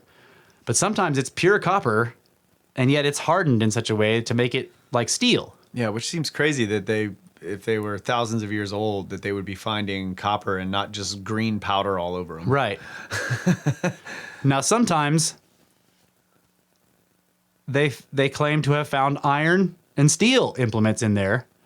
A lot of times it was like they're rusted away, or that they had almost completely disintegrated or with rust or whatever. But they were like, this was clearly an iron something that he had right here. Sometimes they said that it looked like steel, but it couldn't be because it wasn't rusted at all, still shiny. Okay, one of those was a sword. It was like this. They said it was a beautiful, like what would be considered like a spada, like the Greek short sword that kind of went out and got wider at the end, right? So they said that like it looked like it was brand new. Must have been drawn from the stone. Yeah, made of space metal. Yeah. Then there are times when they talk about how like the giant was, maybe there were no implements buried with him or whatever, but the way he was situated, so he was in this, not a sarcophagus, but basically they had encased him in stone. So there were flagstones on the flagstones beneath him, and then like more stones like stacked, like standing up to make a box around him, right? Like it wasn't actually a box, but they had sort of stacked up a masonry wall and then put a single enormous slab over the top of the whole thing. But that the skull of the skeleton, like underneath the skull or even resting against it, so standing like a headstone standing up behind it, was like this tablet that had hieroglyphs on it and shit. Holy shit. And they would always say like, this has been turned over to the Smithsonian, which we expect a translation, forthwith or whatever. And of course it never happens. Right. Sometimes they'll sort of try to describe the glyphs. They'll say they had the appearance of hieroglyphs, sort of in the manner of maybe Chinese characters, but they're not Chinese characters. Sometimes they say that they're glyphs that don't look like anything they know at all. Right? Series of curly cues and dots and shit like that. Like they're just like, this doesn't look like anything that we know. Huh. One of the more fascinating stories that I was thinking about, and this is the one I was starting to tell before the break, that there was a chief in the time of the colony, like so in the 1800s or whatever. He was still alive. He was enormous. He was a giant, and he was a warrior. Like he was a warrior chief, and he was kind of resisting the whole he was like screw these colonists. Like they were kind of fighting, but like he had this, like most of them, there was a sense of honor in the way the battle was done. Like they were ruthless in battle, but there was also honor, and like he was defeated, like soundly defeated by this one general, and like he took that as a sign from the Great Spirit that like this guy's right, like in the the old school way, like the sort of like the trial by fire or whatever. So like this guy beat him so badass that he was like, okay, we'll do what you want, like you won. Yeah. Like it wasn't really a surrender. It was just like, it was an honorable thing, like, like good game kind of thing. Right. And in return, and like what was fascinating though, is that his symbol of this defeat, because like he came from this family of giants, they were all enormous. His whole family had been running the place for forever, and they all had this honor or whatever. And he was supposed to do this very, an interesting thing where they had this symbol of their undefeated stature. And because this guy defeated him, he gave that to him, this symbol that he was like, this has been in my family for generations, right? It is a sign of where the source of our power or whatever. And he handed it to the guy, and like it was basically a small fired clay thing with symbols all over it, which turned out to be like cuneiform. It's a Sumerian tablet. Okay, there's still pictures of it. You could see it, and like eventually it was translated by somebody, and it was like it basically detailed the sale of a lamb to somebody else. It was like a receipt, okay? But his family had kept this thing for thousands and thousands of years, And he told the general when he handed it over to him that it was a symbol of the source of the power of his family. He said that long ago, white giants came amongst our people and like intermarried with us or whatever. And like, so he was basically saying like, I'm like, you know, I'm a white person like you, but we had a giant mix in with our family like a long time ago. And like this tablet, he considered to be a sacred symbol of that union of his family with these demigods or whatever. And it was like a Sumerian cuneiform tablet. Holy shit. What was that other thing you were talking about a while back where they found The Fuente Bowl, the Fuente Magna Bowl. Okay, yeah. That was in South America. South America, right? yeah. Like that thing can't exist. It's just like I have not been able to find any studies of any archaeologists on it because they can't look at it. You know, Yeah. like that thing can't be there. It's like it's made bowl of covered in cuneiform. right. It's made of local materials. It's like it's got sort of figure artwork on it. It's a bowl. It's a big like what they call a libation bowl. So it's an enormous, think of a salad bowl, like a really shallow salad bowl. And it's made of local clay. It was obviously made and fired in South America. It's very old, so it was made and fired in South America a long, long, long fucking time ago.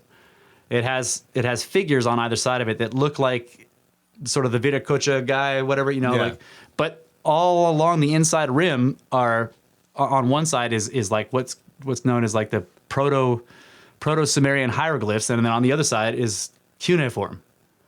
And they basically say things like, this bowl is like dedicated to the goddess whatever, and whatever something, and 3 sheep and 4 goats or whatever, like it's like the same nonsensical translations that they make for all this stuff. But so archaeologists just don't even look. It's in a museum down there in Brazil, and they're just like, yeah, so this thing exists, and it's kind of a big fuck you to the global archaeological community, because normally that thing should be suppressed because it can't. It sort of destroys the entire narrative. But Brazil is kind of like, they don't really care about the, they kind of are rebellious against the archaeological mainstream that comes from the United States and Britain. Yeah. They're just like, yeah, whatever. So this little artifact is not. Nobody knows where it is, but there's a picture. There was no indication that it's been lost. I think. Okay. I mean, there was a picture of it.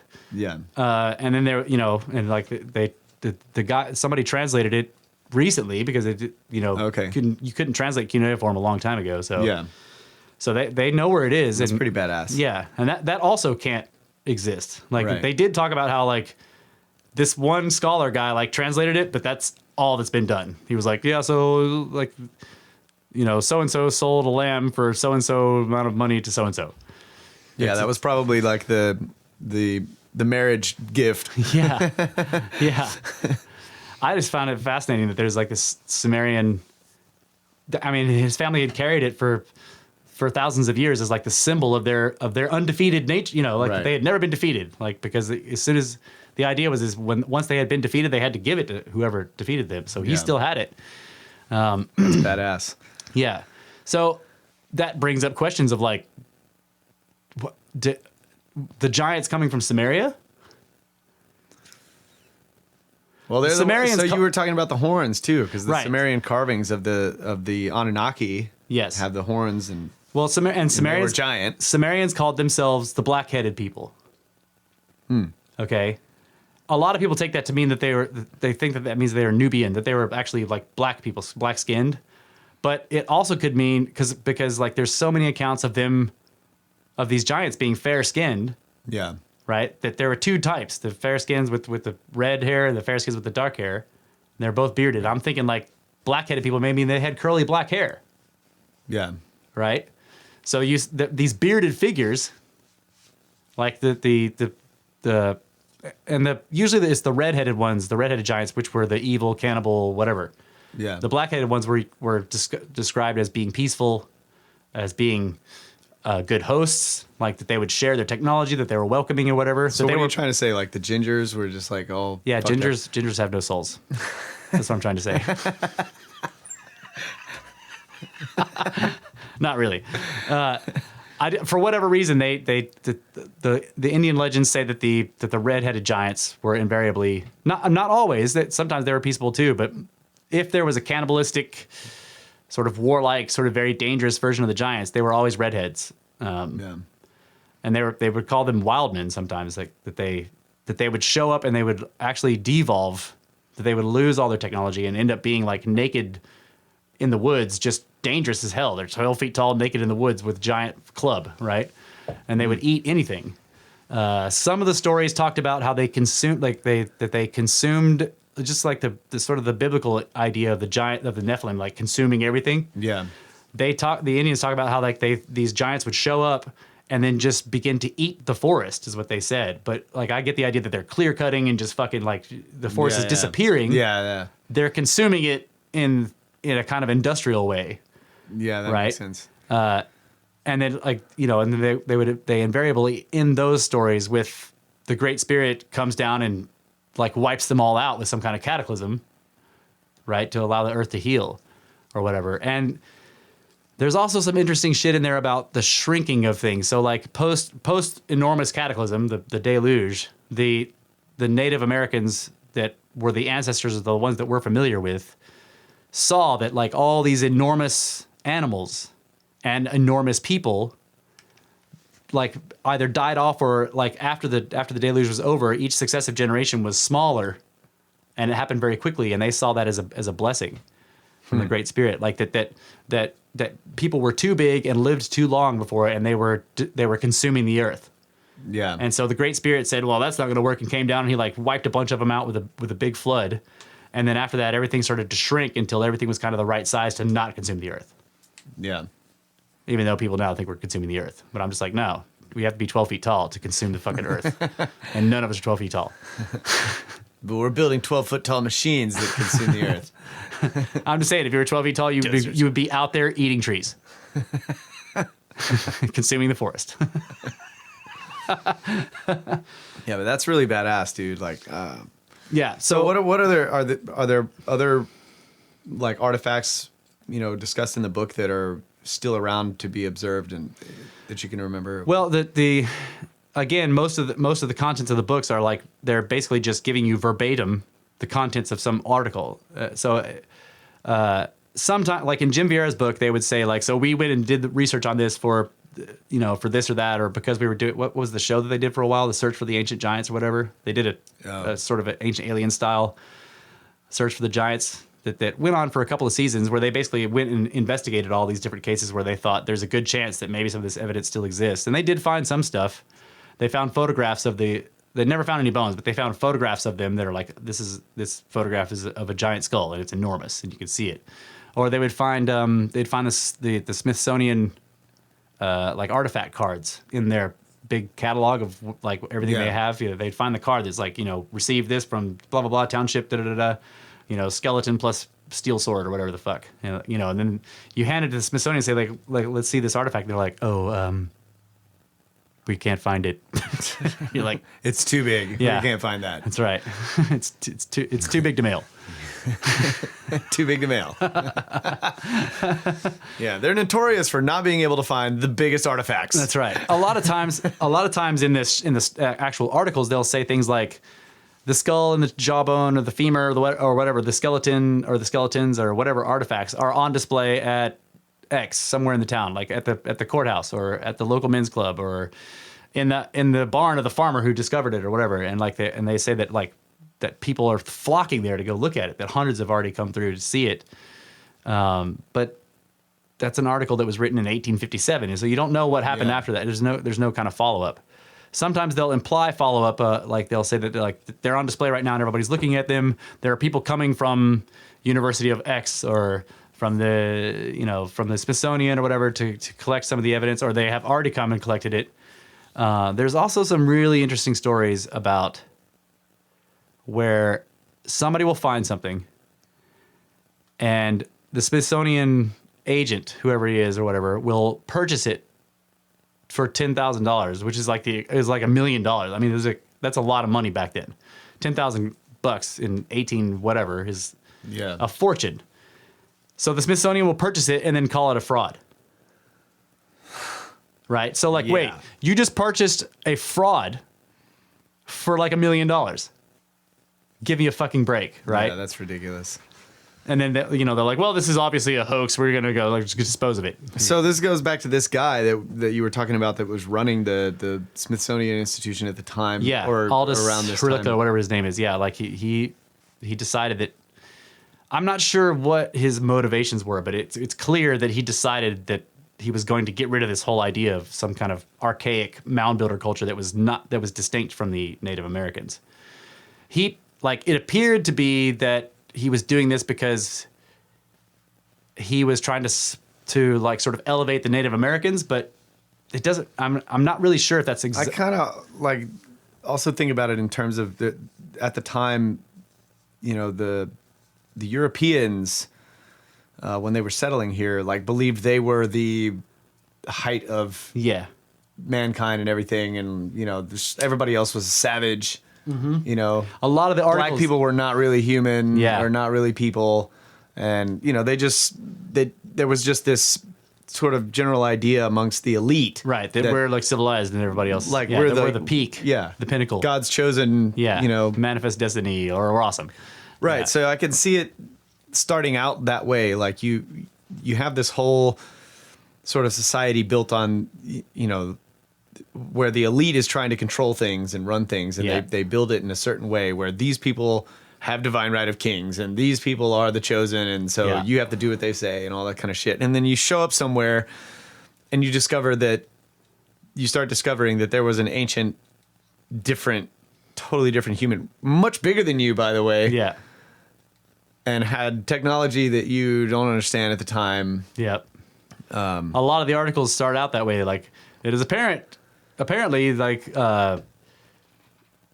we are not the, like, they'll say something like, apparently we are not the greatest race to ever occupy these lands, like, because giants. Right. It'll say things like that, like there. You can see most of the time that their ideas of the well, not always, that their ideas about the local Indian population. Sometimes it's just like you read it and you're like, man, wow.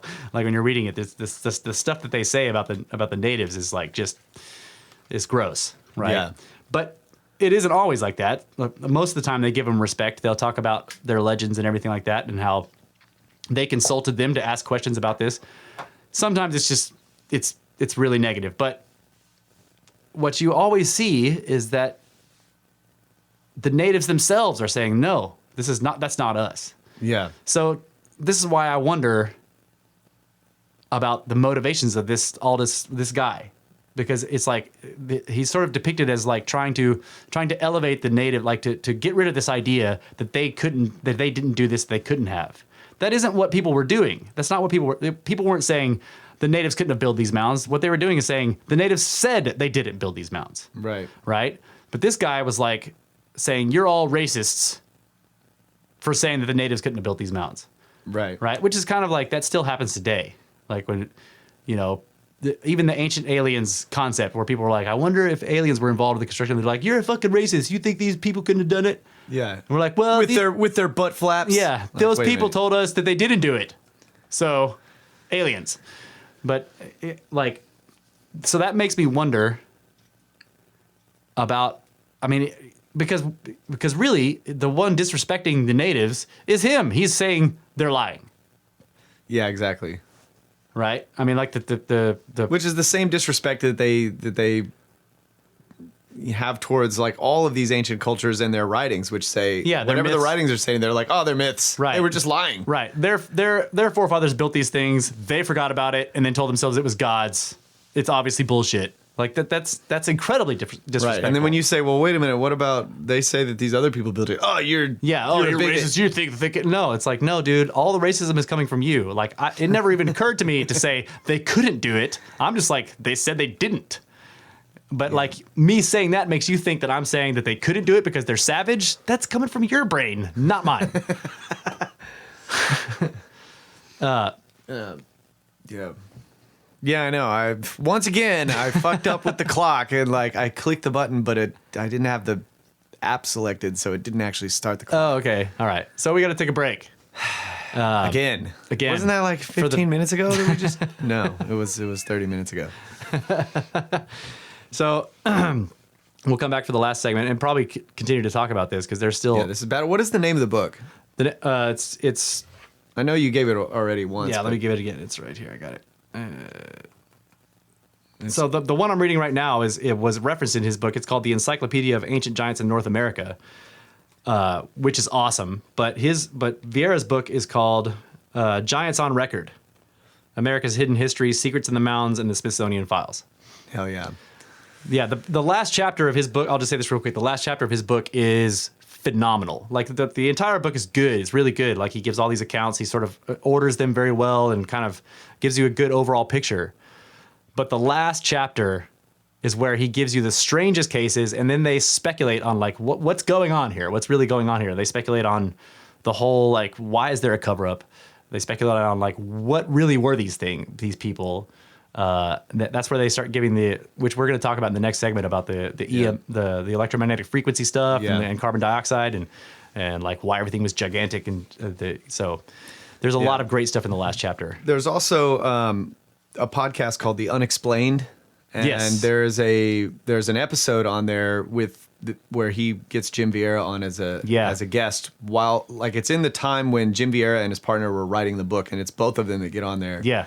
It's a really good. It's like Andrew Collins and is it Hugh Newman or Andrew Collins with him? I can't remember. Yeah, one of those guys. And that was a really good episode. Yeah, good episode. So if you want to get Howard Hughes hear from the authors, they talk about the book and everything that they're doing too. So check that out. I've also noted the first videos that he made where like he gives the whole presentation at the very end, he like kind of flips out and goes off on this sort of kind of semi-political thing or whatever. He has dropped that entirely. Because he's like because all the stuff he was saying at the time, he's like, so back in the day there were the people and they obviously were like very advanced and they now he doesn't think that anymore because he sees that like some of them are cannibals and like he has kind of dropped that whole spiel. It's very interesting like that he is a true like scientifically he's true to it that he sees the evidence against and he goes with it. Yeah, it's really cool. Yeah, because I mean at first he had these kind of he sort of like threw all these concepts that he had that were basically political and social, from modern political social bullshit. He kind of threw them onto there and you could see him like kind of flip out on that shit at the end of some of his earlier stuff. But now he doesn't talk about that stuff at all. He doesn't even go there because there's all this evidence against it that he's discovered. So I wonder how his banned TED Talks video will fare now that he's released this book. Oh, I don't know. I have it on my YouTube channel. Yeah. Like, cause when they got banned, I went and downloaded them and fucking posted it on mine. Fuck yeah. Yeah. I asked him first too. I was like, hey, I've got I actually because I live in the boondocks. I downloaded your video to watch it. And when I found out it was banned, I'm like, I'm going to upload it to myself. And he was like, oh yeah, go ahead. Like, and I did the same thing with Graham Hancock's and Richard Sheldrake's banned versions. So like all three of those are on my YouTube channel, and they're on thousands of people's What's YouTube your YouTube channel? You gonna it's just Tsurugi is the name. I don't know how to tell people to go there. Like it's just Tsurugi, Tsurugi. Yeah, that's right. It's Tsurugi Mazamune. It basically means sword. All right, we're gonna take a break. Snake.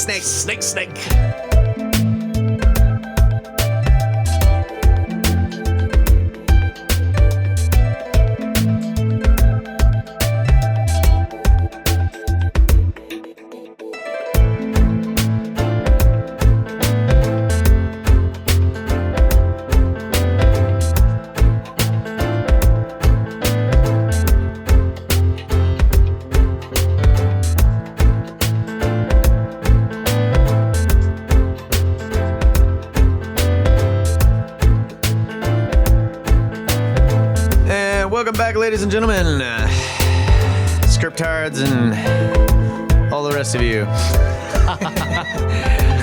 Brothers of the Serpent podcast, final segment of the final hour, talking about giants in North America, Jim Vieira's book, and his source books. Yeah, it's Giants on Record from Jim Vieira and the Encyclopedia of Ancient Giants in North America.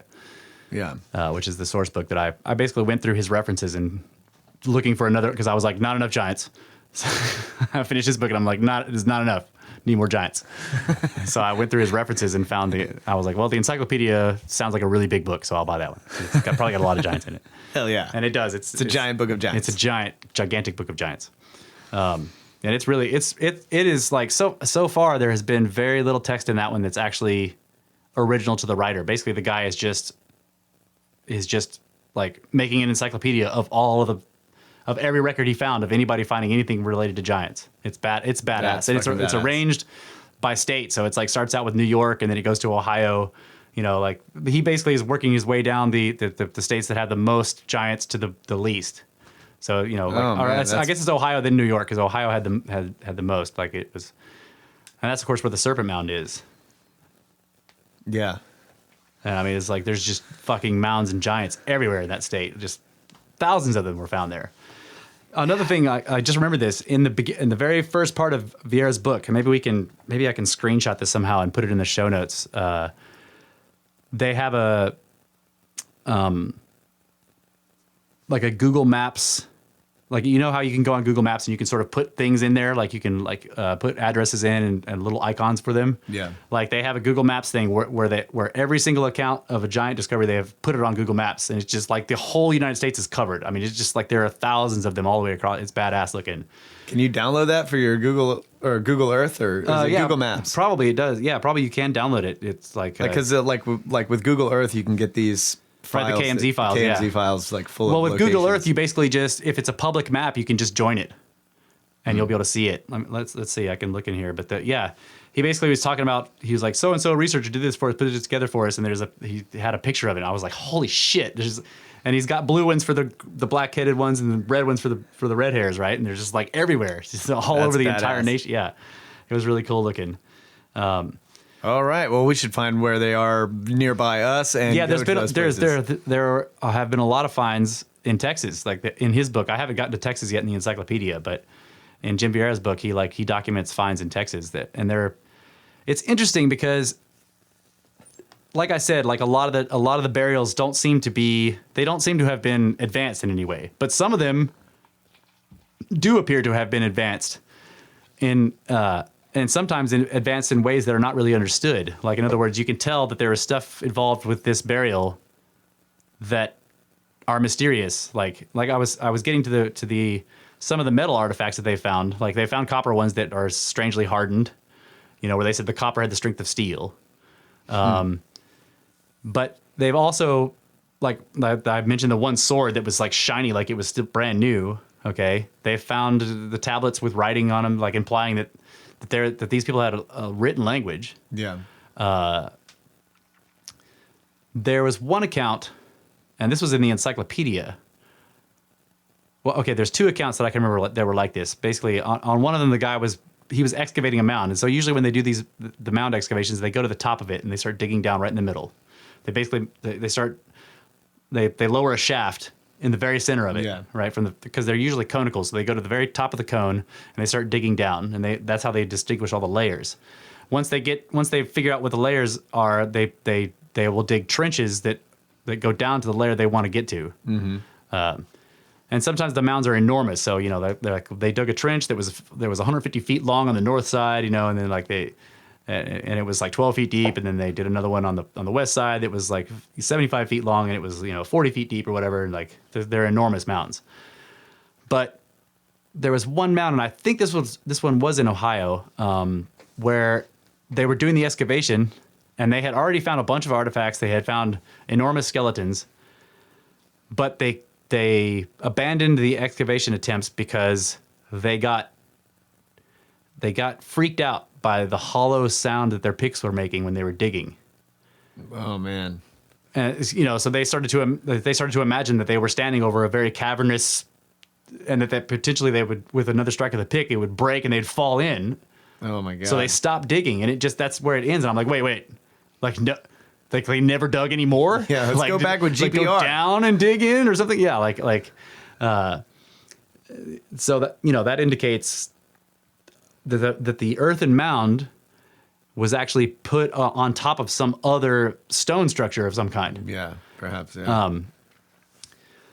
And I was also I had started to talk about the clay. So they had some way, like when they didn't use stone, they had this yellowish clay that they fired, and like the people the accounts will talk about how there are pillars that they would fire these like 12-foot tall, or yeah, like a foot tall and a foot in diameter cylinders of clay, and stack them up to make columns. And that the columns would be in there holding the ceiling of fired clay up, right? Wow. And the idea that you could do something like that, like basically make an enormous clay, like fired clay, I don't know, container that would then withstand like thousands of years of Mississippi rain and just, wherever they find it.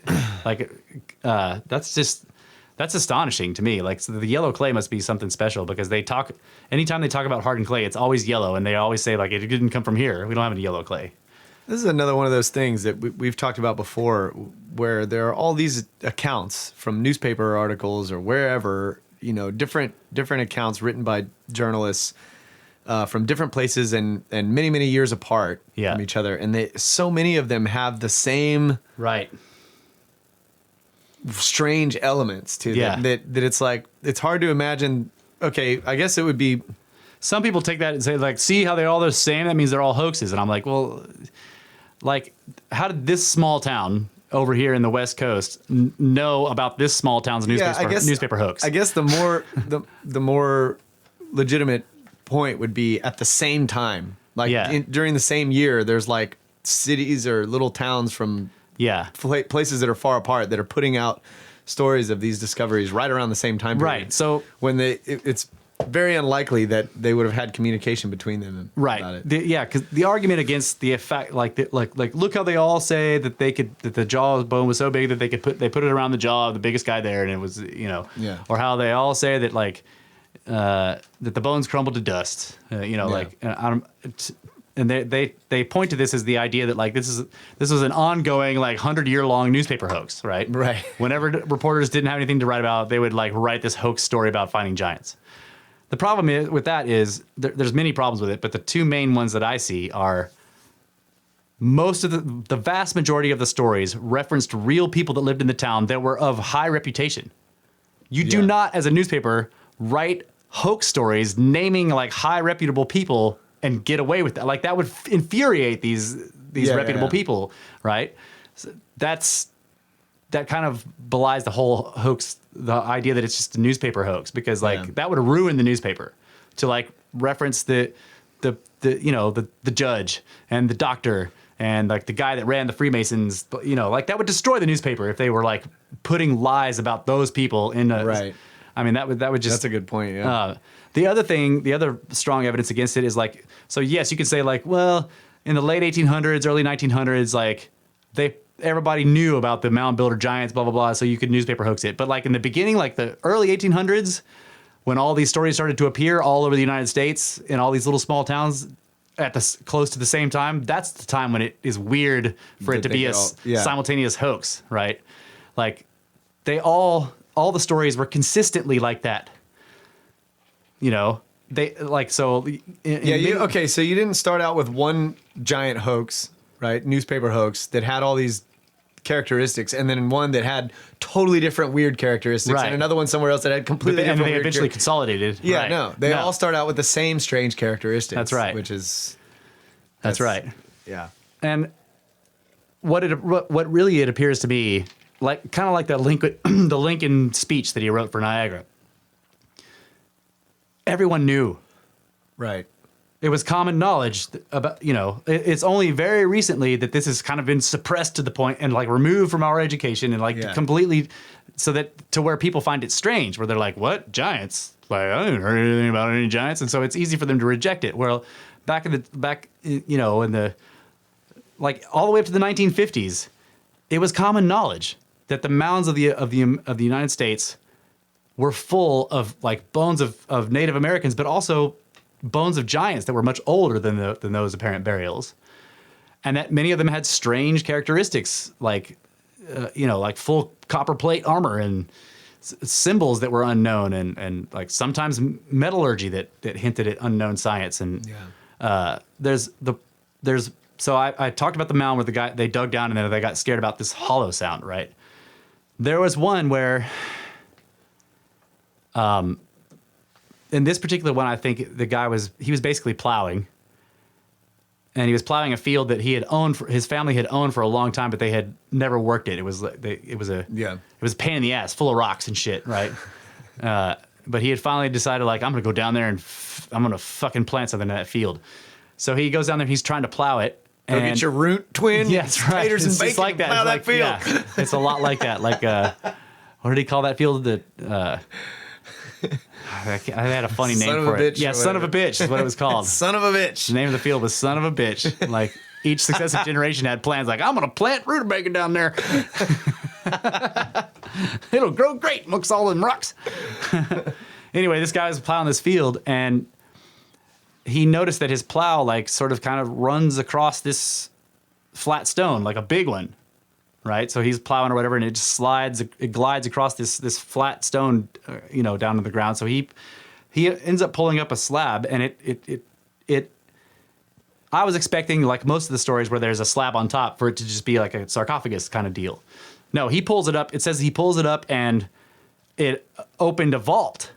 Okay, an enormous black space that they couldn't see the bottom of, and that he could not get into because of this horrible air was coming out of it. In other words, the air was stagnant and stale from being in there for 10,000 years or whatever, right?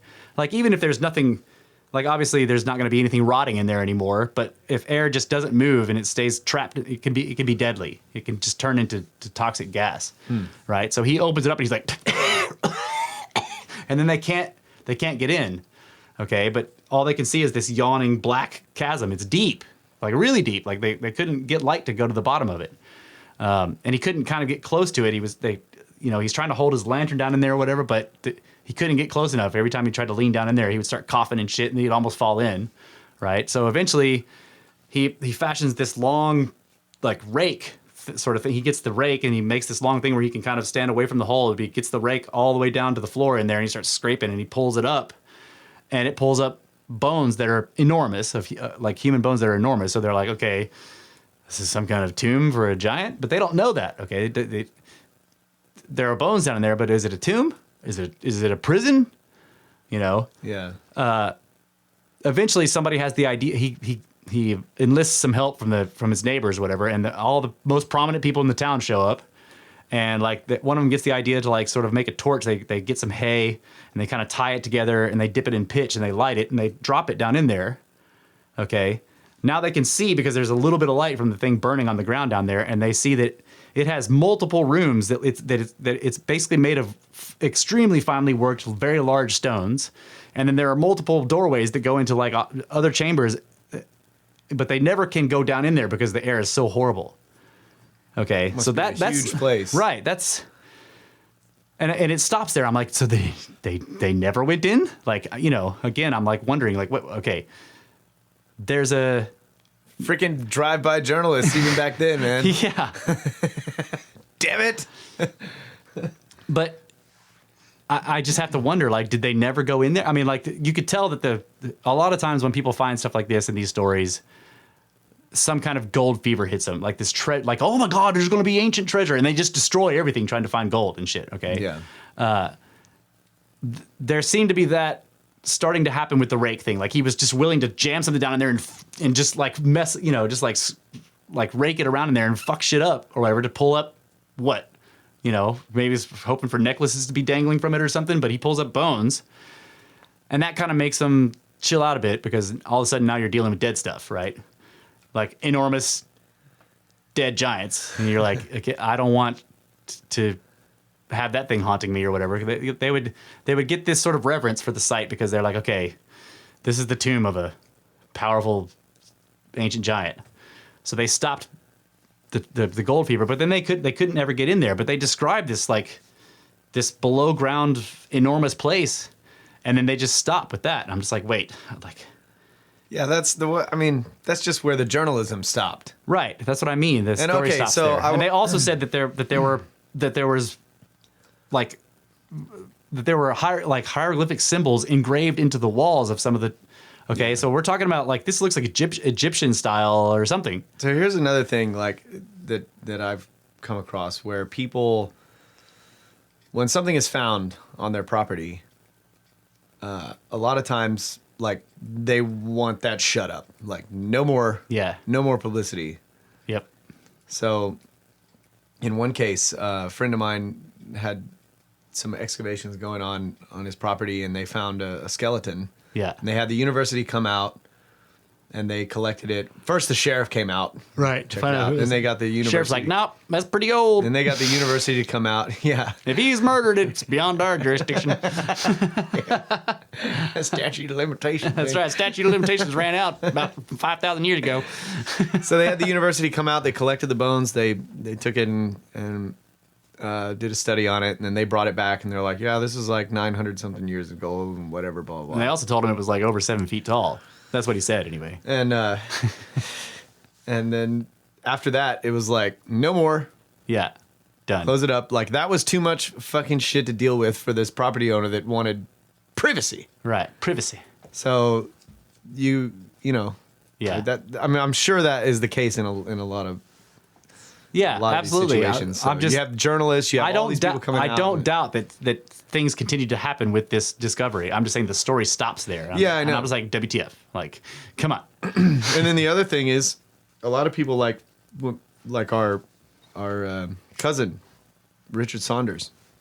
We found that silver mine. Yeah. On the property. He told us the legend of it, and he's like, "Well, it might be out there somewhere." Yeah, and we then go and we find it, and then we go down in there. Yeah, we rappel down into it. We start making plans to like clear it out so we can get down in there. And he's like, "Nope." Yeah, and he finds out. He's just like, "Leave it alone." Yeah, don't And of course, that's understandable because he doesn't want us to get lost and die.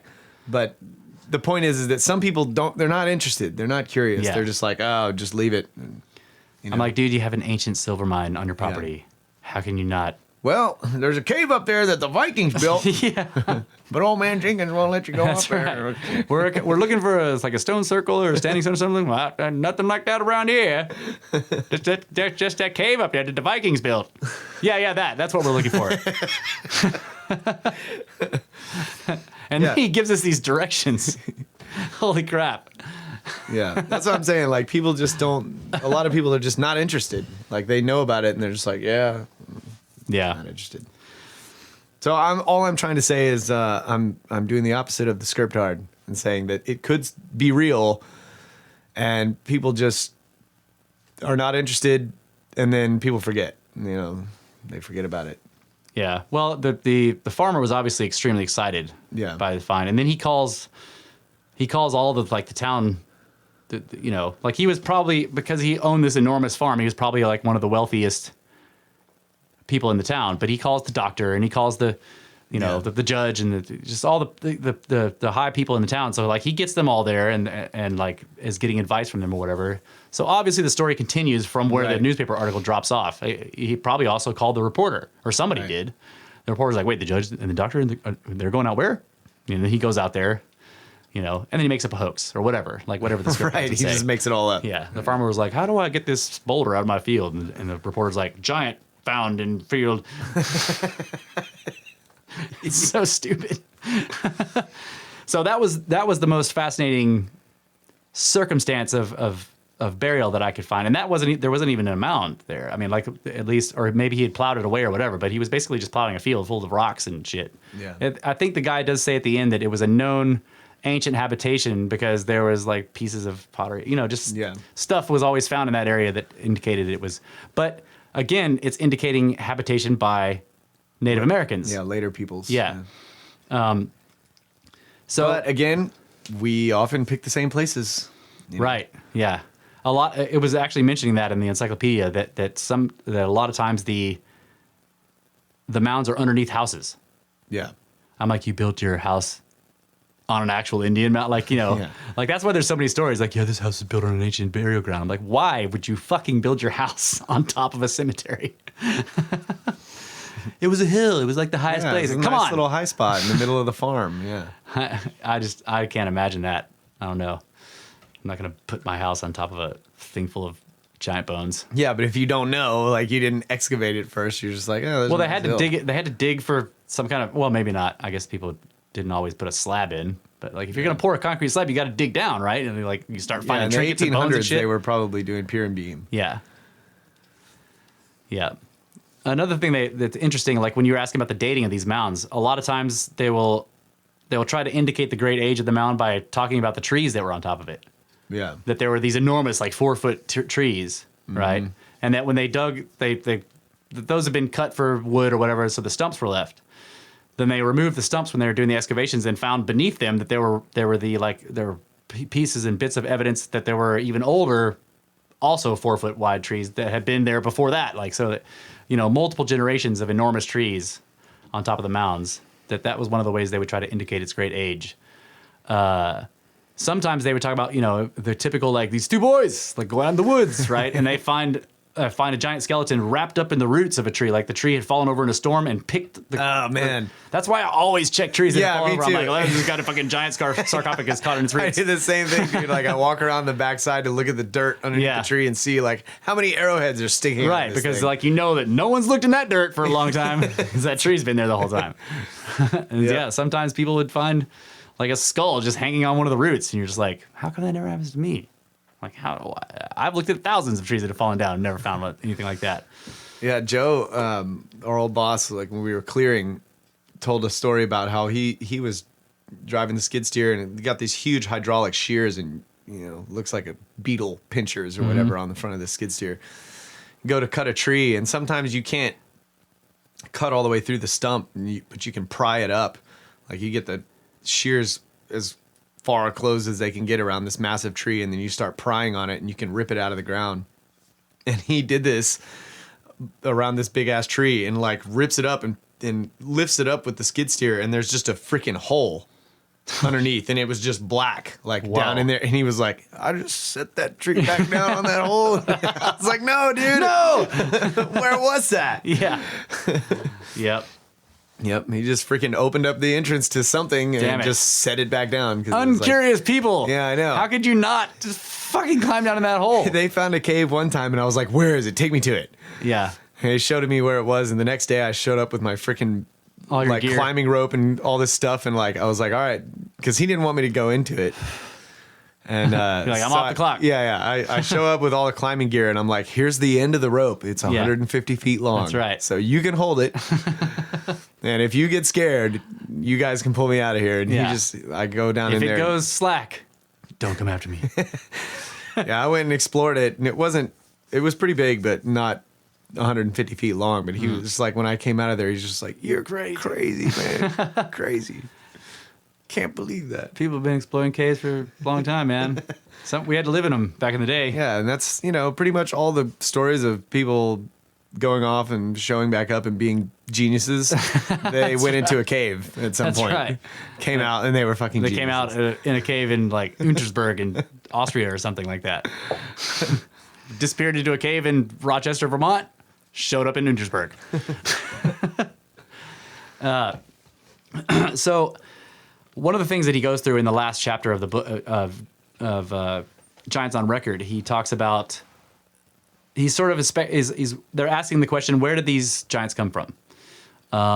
There's a lot of indication that they came from ancient Middle East, right? So he does kind of go through some of the evidence. Like he talks about, like, there are people that sort of like look at this solely from the perspective of like the Nephilim from the Bible, right? So he references some works that people have done where basically they're saying, like, the Bible says that there were these giants that were the Nephilim or the Raphaim or the Anakim, right? He lists off. He's like, yeah, so there's a lot of giants in the Bible, and he lists off the names of every single one of those, like an enormous list. Amorites and Canaanites, and he goes through the whole thing from A to Z.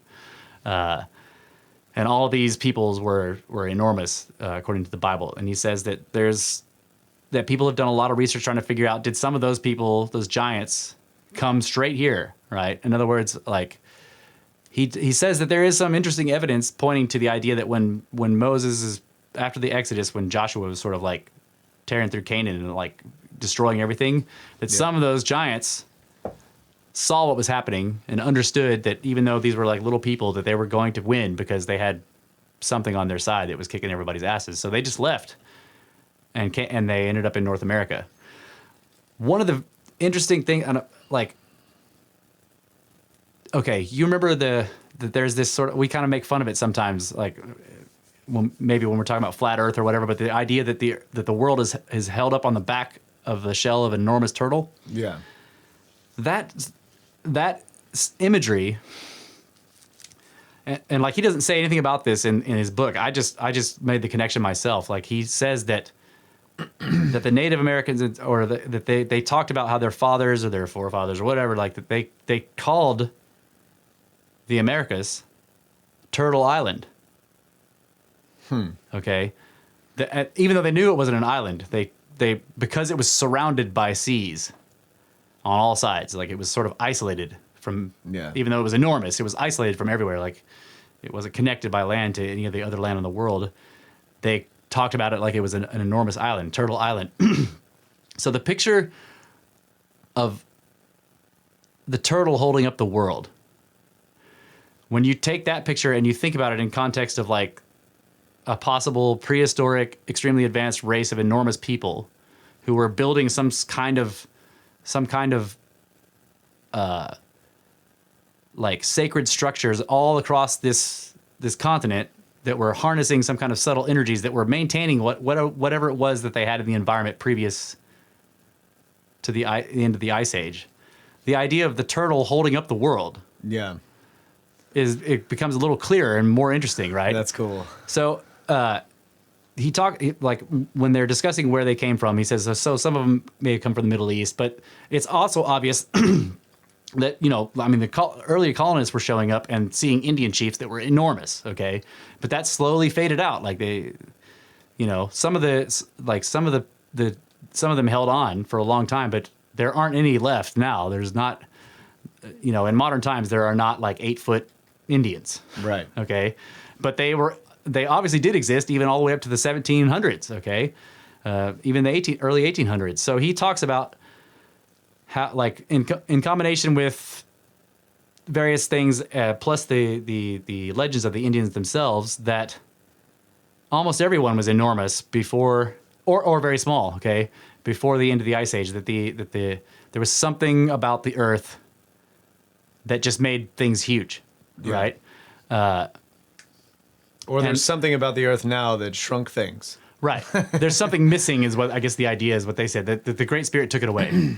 But so they reference some stuff from the University of Kyoto in Japan, how they had done all these studies with EMF, electromagnetic fields, specifically ELF EMF, which is extremely low frequency electromagnetic fields, that they noticed that when subjecting an organism of any kind, animals or whatever they were doing it to pulsed ELF EMF fields, that the animal would just spontaneously begin to grow, even if it was, mammals have have an early growth cycle and then they stop, right? I don't think there's any mammals that just continue to grow like fish or whatever.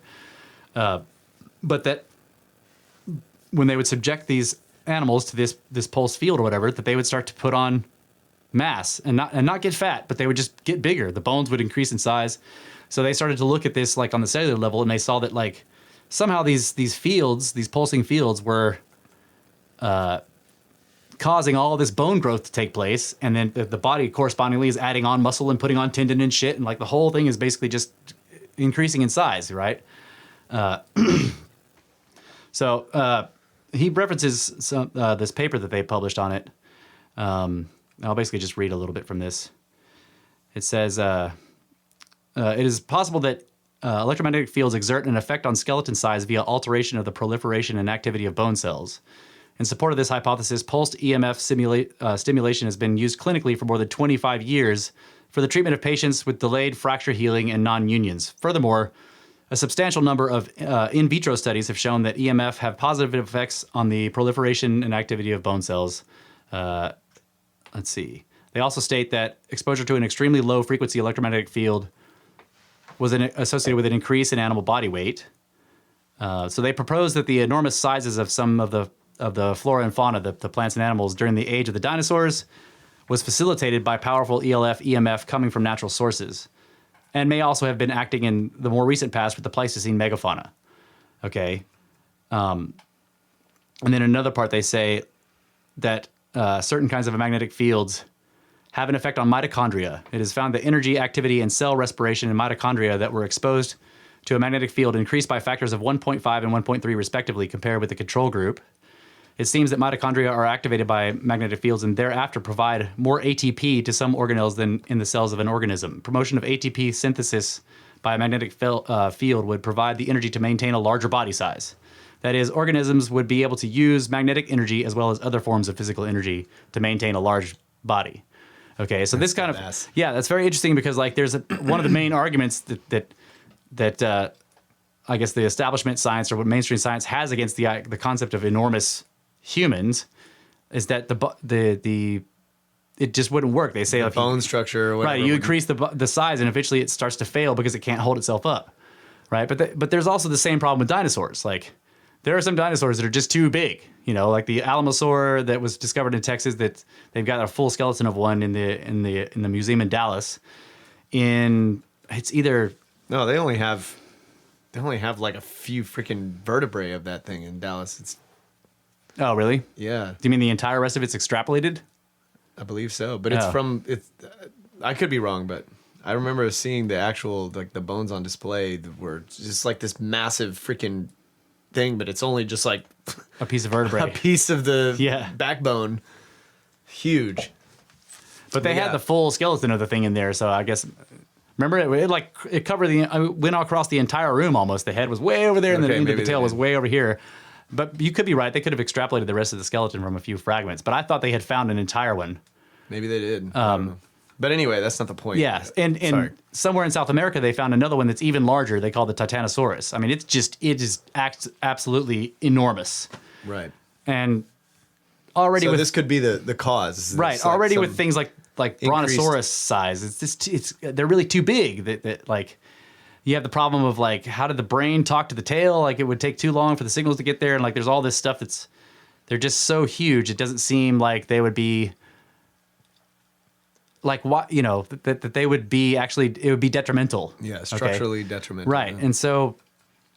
But the fact is that there were enormous creatures during the age of the dinosaurs, and then again during the Pleistocene, before the Holocene, at the end of the Ice Age, there were enormous creatures in North America. Megafauna, as they're called. They're mammals. And why couldn't there be enormous people too? Right. I mean, if there were 600-pound beavers, there could have been 600-pound people.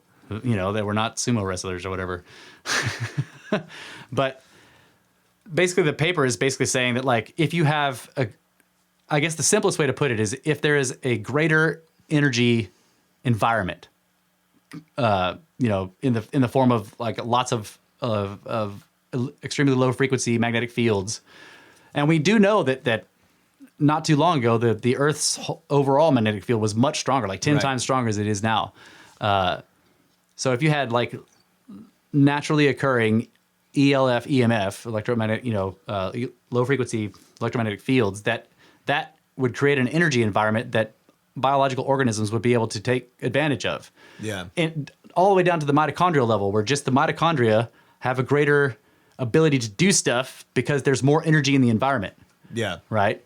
That's fascinating. He also talks about the idea that he's like, we know that there was a much higher carbon dioxide amount in the atmosphere that in some cases it looks like it was almost double. Like, so if we have 400 parts per million right now, it was like 800 to 1,000 parts per million back then, which would result in enormous plants. Like, and it would also be, you can begin to see like the idea of Eden, in the sense that the plants would be so proliferate that you could just walk around and like there would be food everywhere, right? Yeah. There would be fruits and just like so hunting and gathering was totally easy. Totally easy, yeah.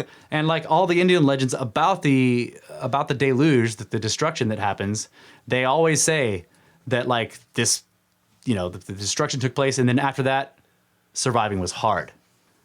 Yeah. Right. Before that, it was like easy. We like laid around. We smoked our pipes and shit. Like if you got hungry, you just walked into the woods and pulled giant fruits off the trees, and but after the cataclysm, living was hard. But also they said that people and things began to shrink. So something in the environment appears to have changed that resulted in the loss of the megafauna. Like the megafauna were killed off in extinction events, but there are still beavers, right? There are still mountain lions. They're just not as huge as they were before. So what appears to have happened with the humans, and the giant humans lasted a lot longer. And Jim Vieira they're speculating on this, is that the reason why they were able to last for so many thousands, like 10,000 years after the end of the Ice Age, before they really just completely faded away, is because their ancestors right afterwards had facilitated they had sort of tried to amplify this natural energy that used to be everywhere, but that was now very weak, but was still in certain places. Yeah. They tried to amplify it by using certain stone structures and shit like that. So the mounds and we were talking about the telluric currents and all that kind of shit, and so and it's known that like there are certain places on the planet that have been considered sacred for forever, and they're sacred for multiple reasons. Number one is that like people have just thought it was sacred for forever, right? But the reason they think it's sacred is because many people have spiritual experiences there. In other words, that there's something about that spot. Yeah, there's some kind of energy going on there. And so people have been building stone structures, whether they're like, uncut stone circles or massive Spanish cathedrals, whatever. That people have been building stone structures that harness sacred geometry. Yeah. In some way or another on those sites, to the point now where some of them are mounds because there's layers and layers and layers and layers of.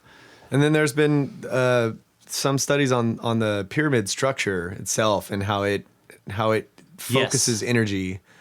That's right. All that kind of shit. So it's like you're getting at the idea that the people that actually lived in this environment were, say, technologically advanced to the point that when the Earth no longer naturally did it, they developed a way to maintain it enough to survive. Right. When the Earth's ability to make it strong faded away, there was just like little sparks of it left in various places. They sort of amplified those sparks and then sort of stayed around the area where where they had built their amplifiers so that they would retain in some way their form, but over time they continued to shrink. That's why you have these places where there's, like you're saying, there's just layers and layers and layers and layers upon layers of buildings from all different time periods. That's right. Where it's like that's where they were because they were able to amplify that.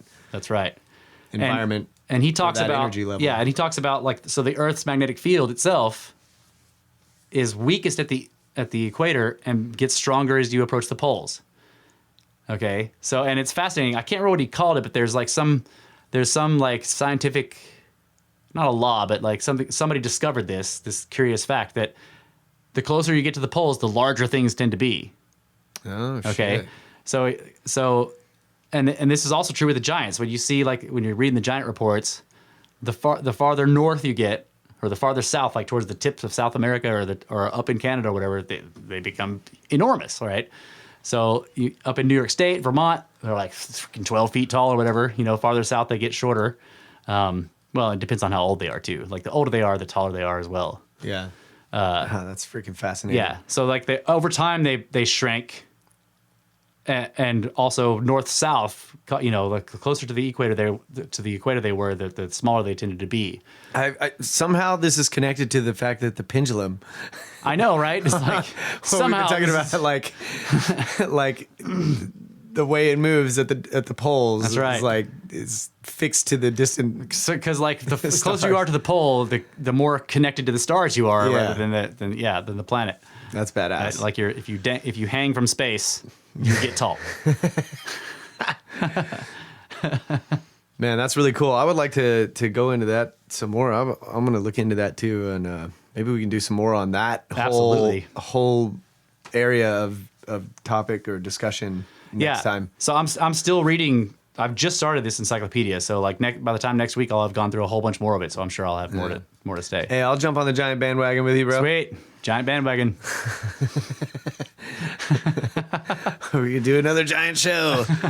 We're going to have a gigantic show on the giant bandwagon.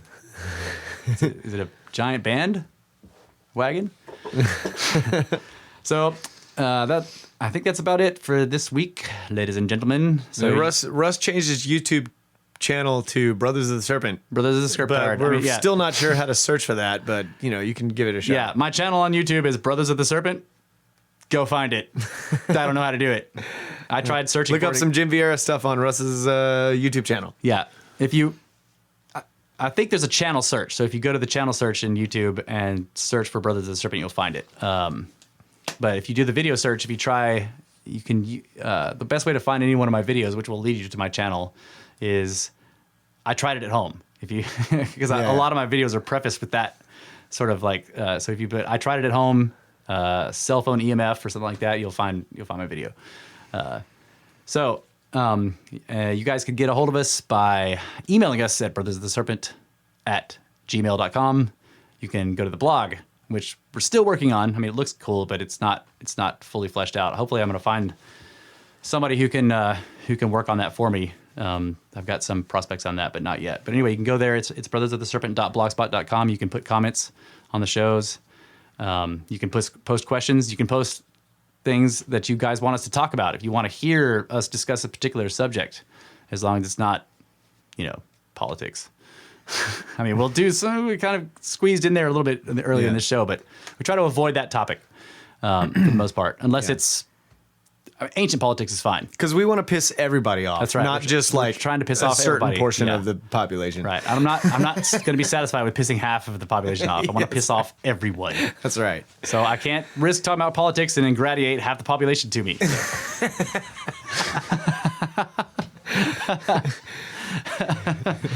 And we want to say thanks to Laura for the intros, Smithsonian Studios, Aethern Productions, AWACS, RK, DC and SL,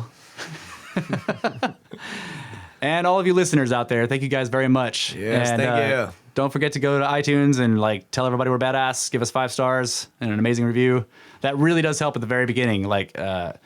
If you get enough of them, your podcast will climb to the top of its category briefly, and that massively increases its visibility for people.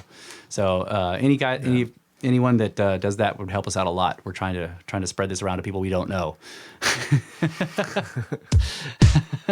If we don't know you, thanks for listening. Yeah, if we don't know you, thanks for listening. If we do know you, go fucking give us a good review.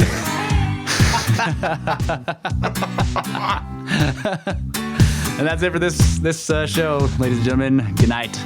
Damu. Go find me some gold. Dig up some giants. Snakes. Giant snakes.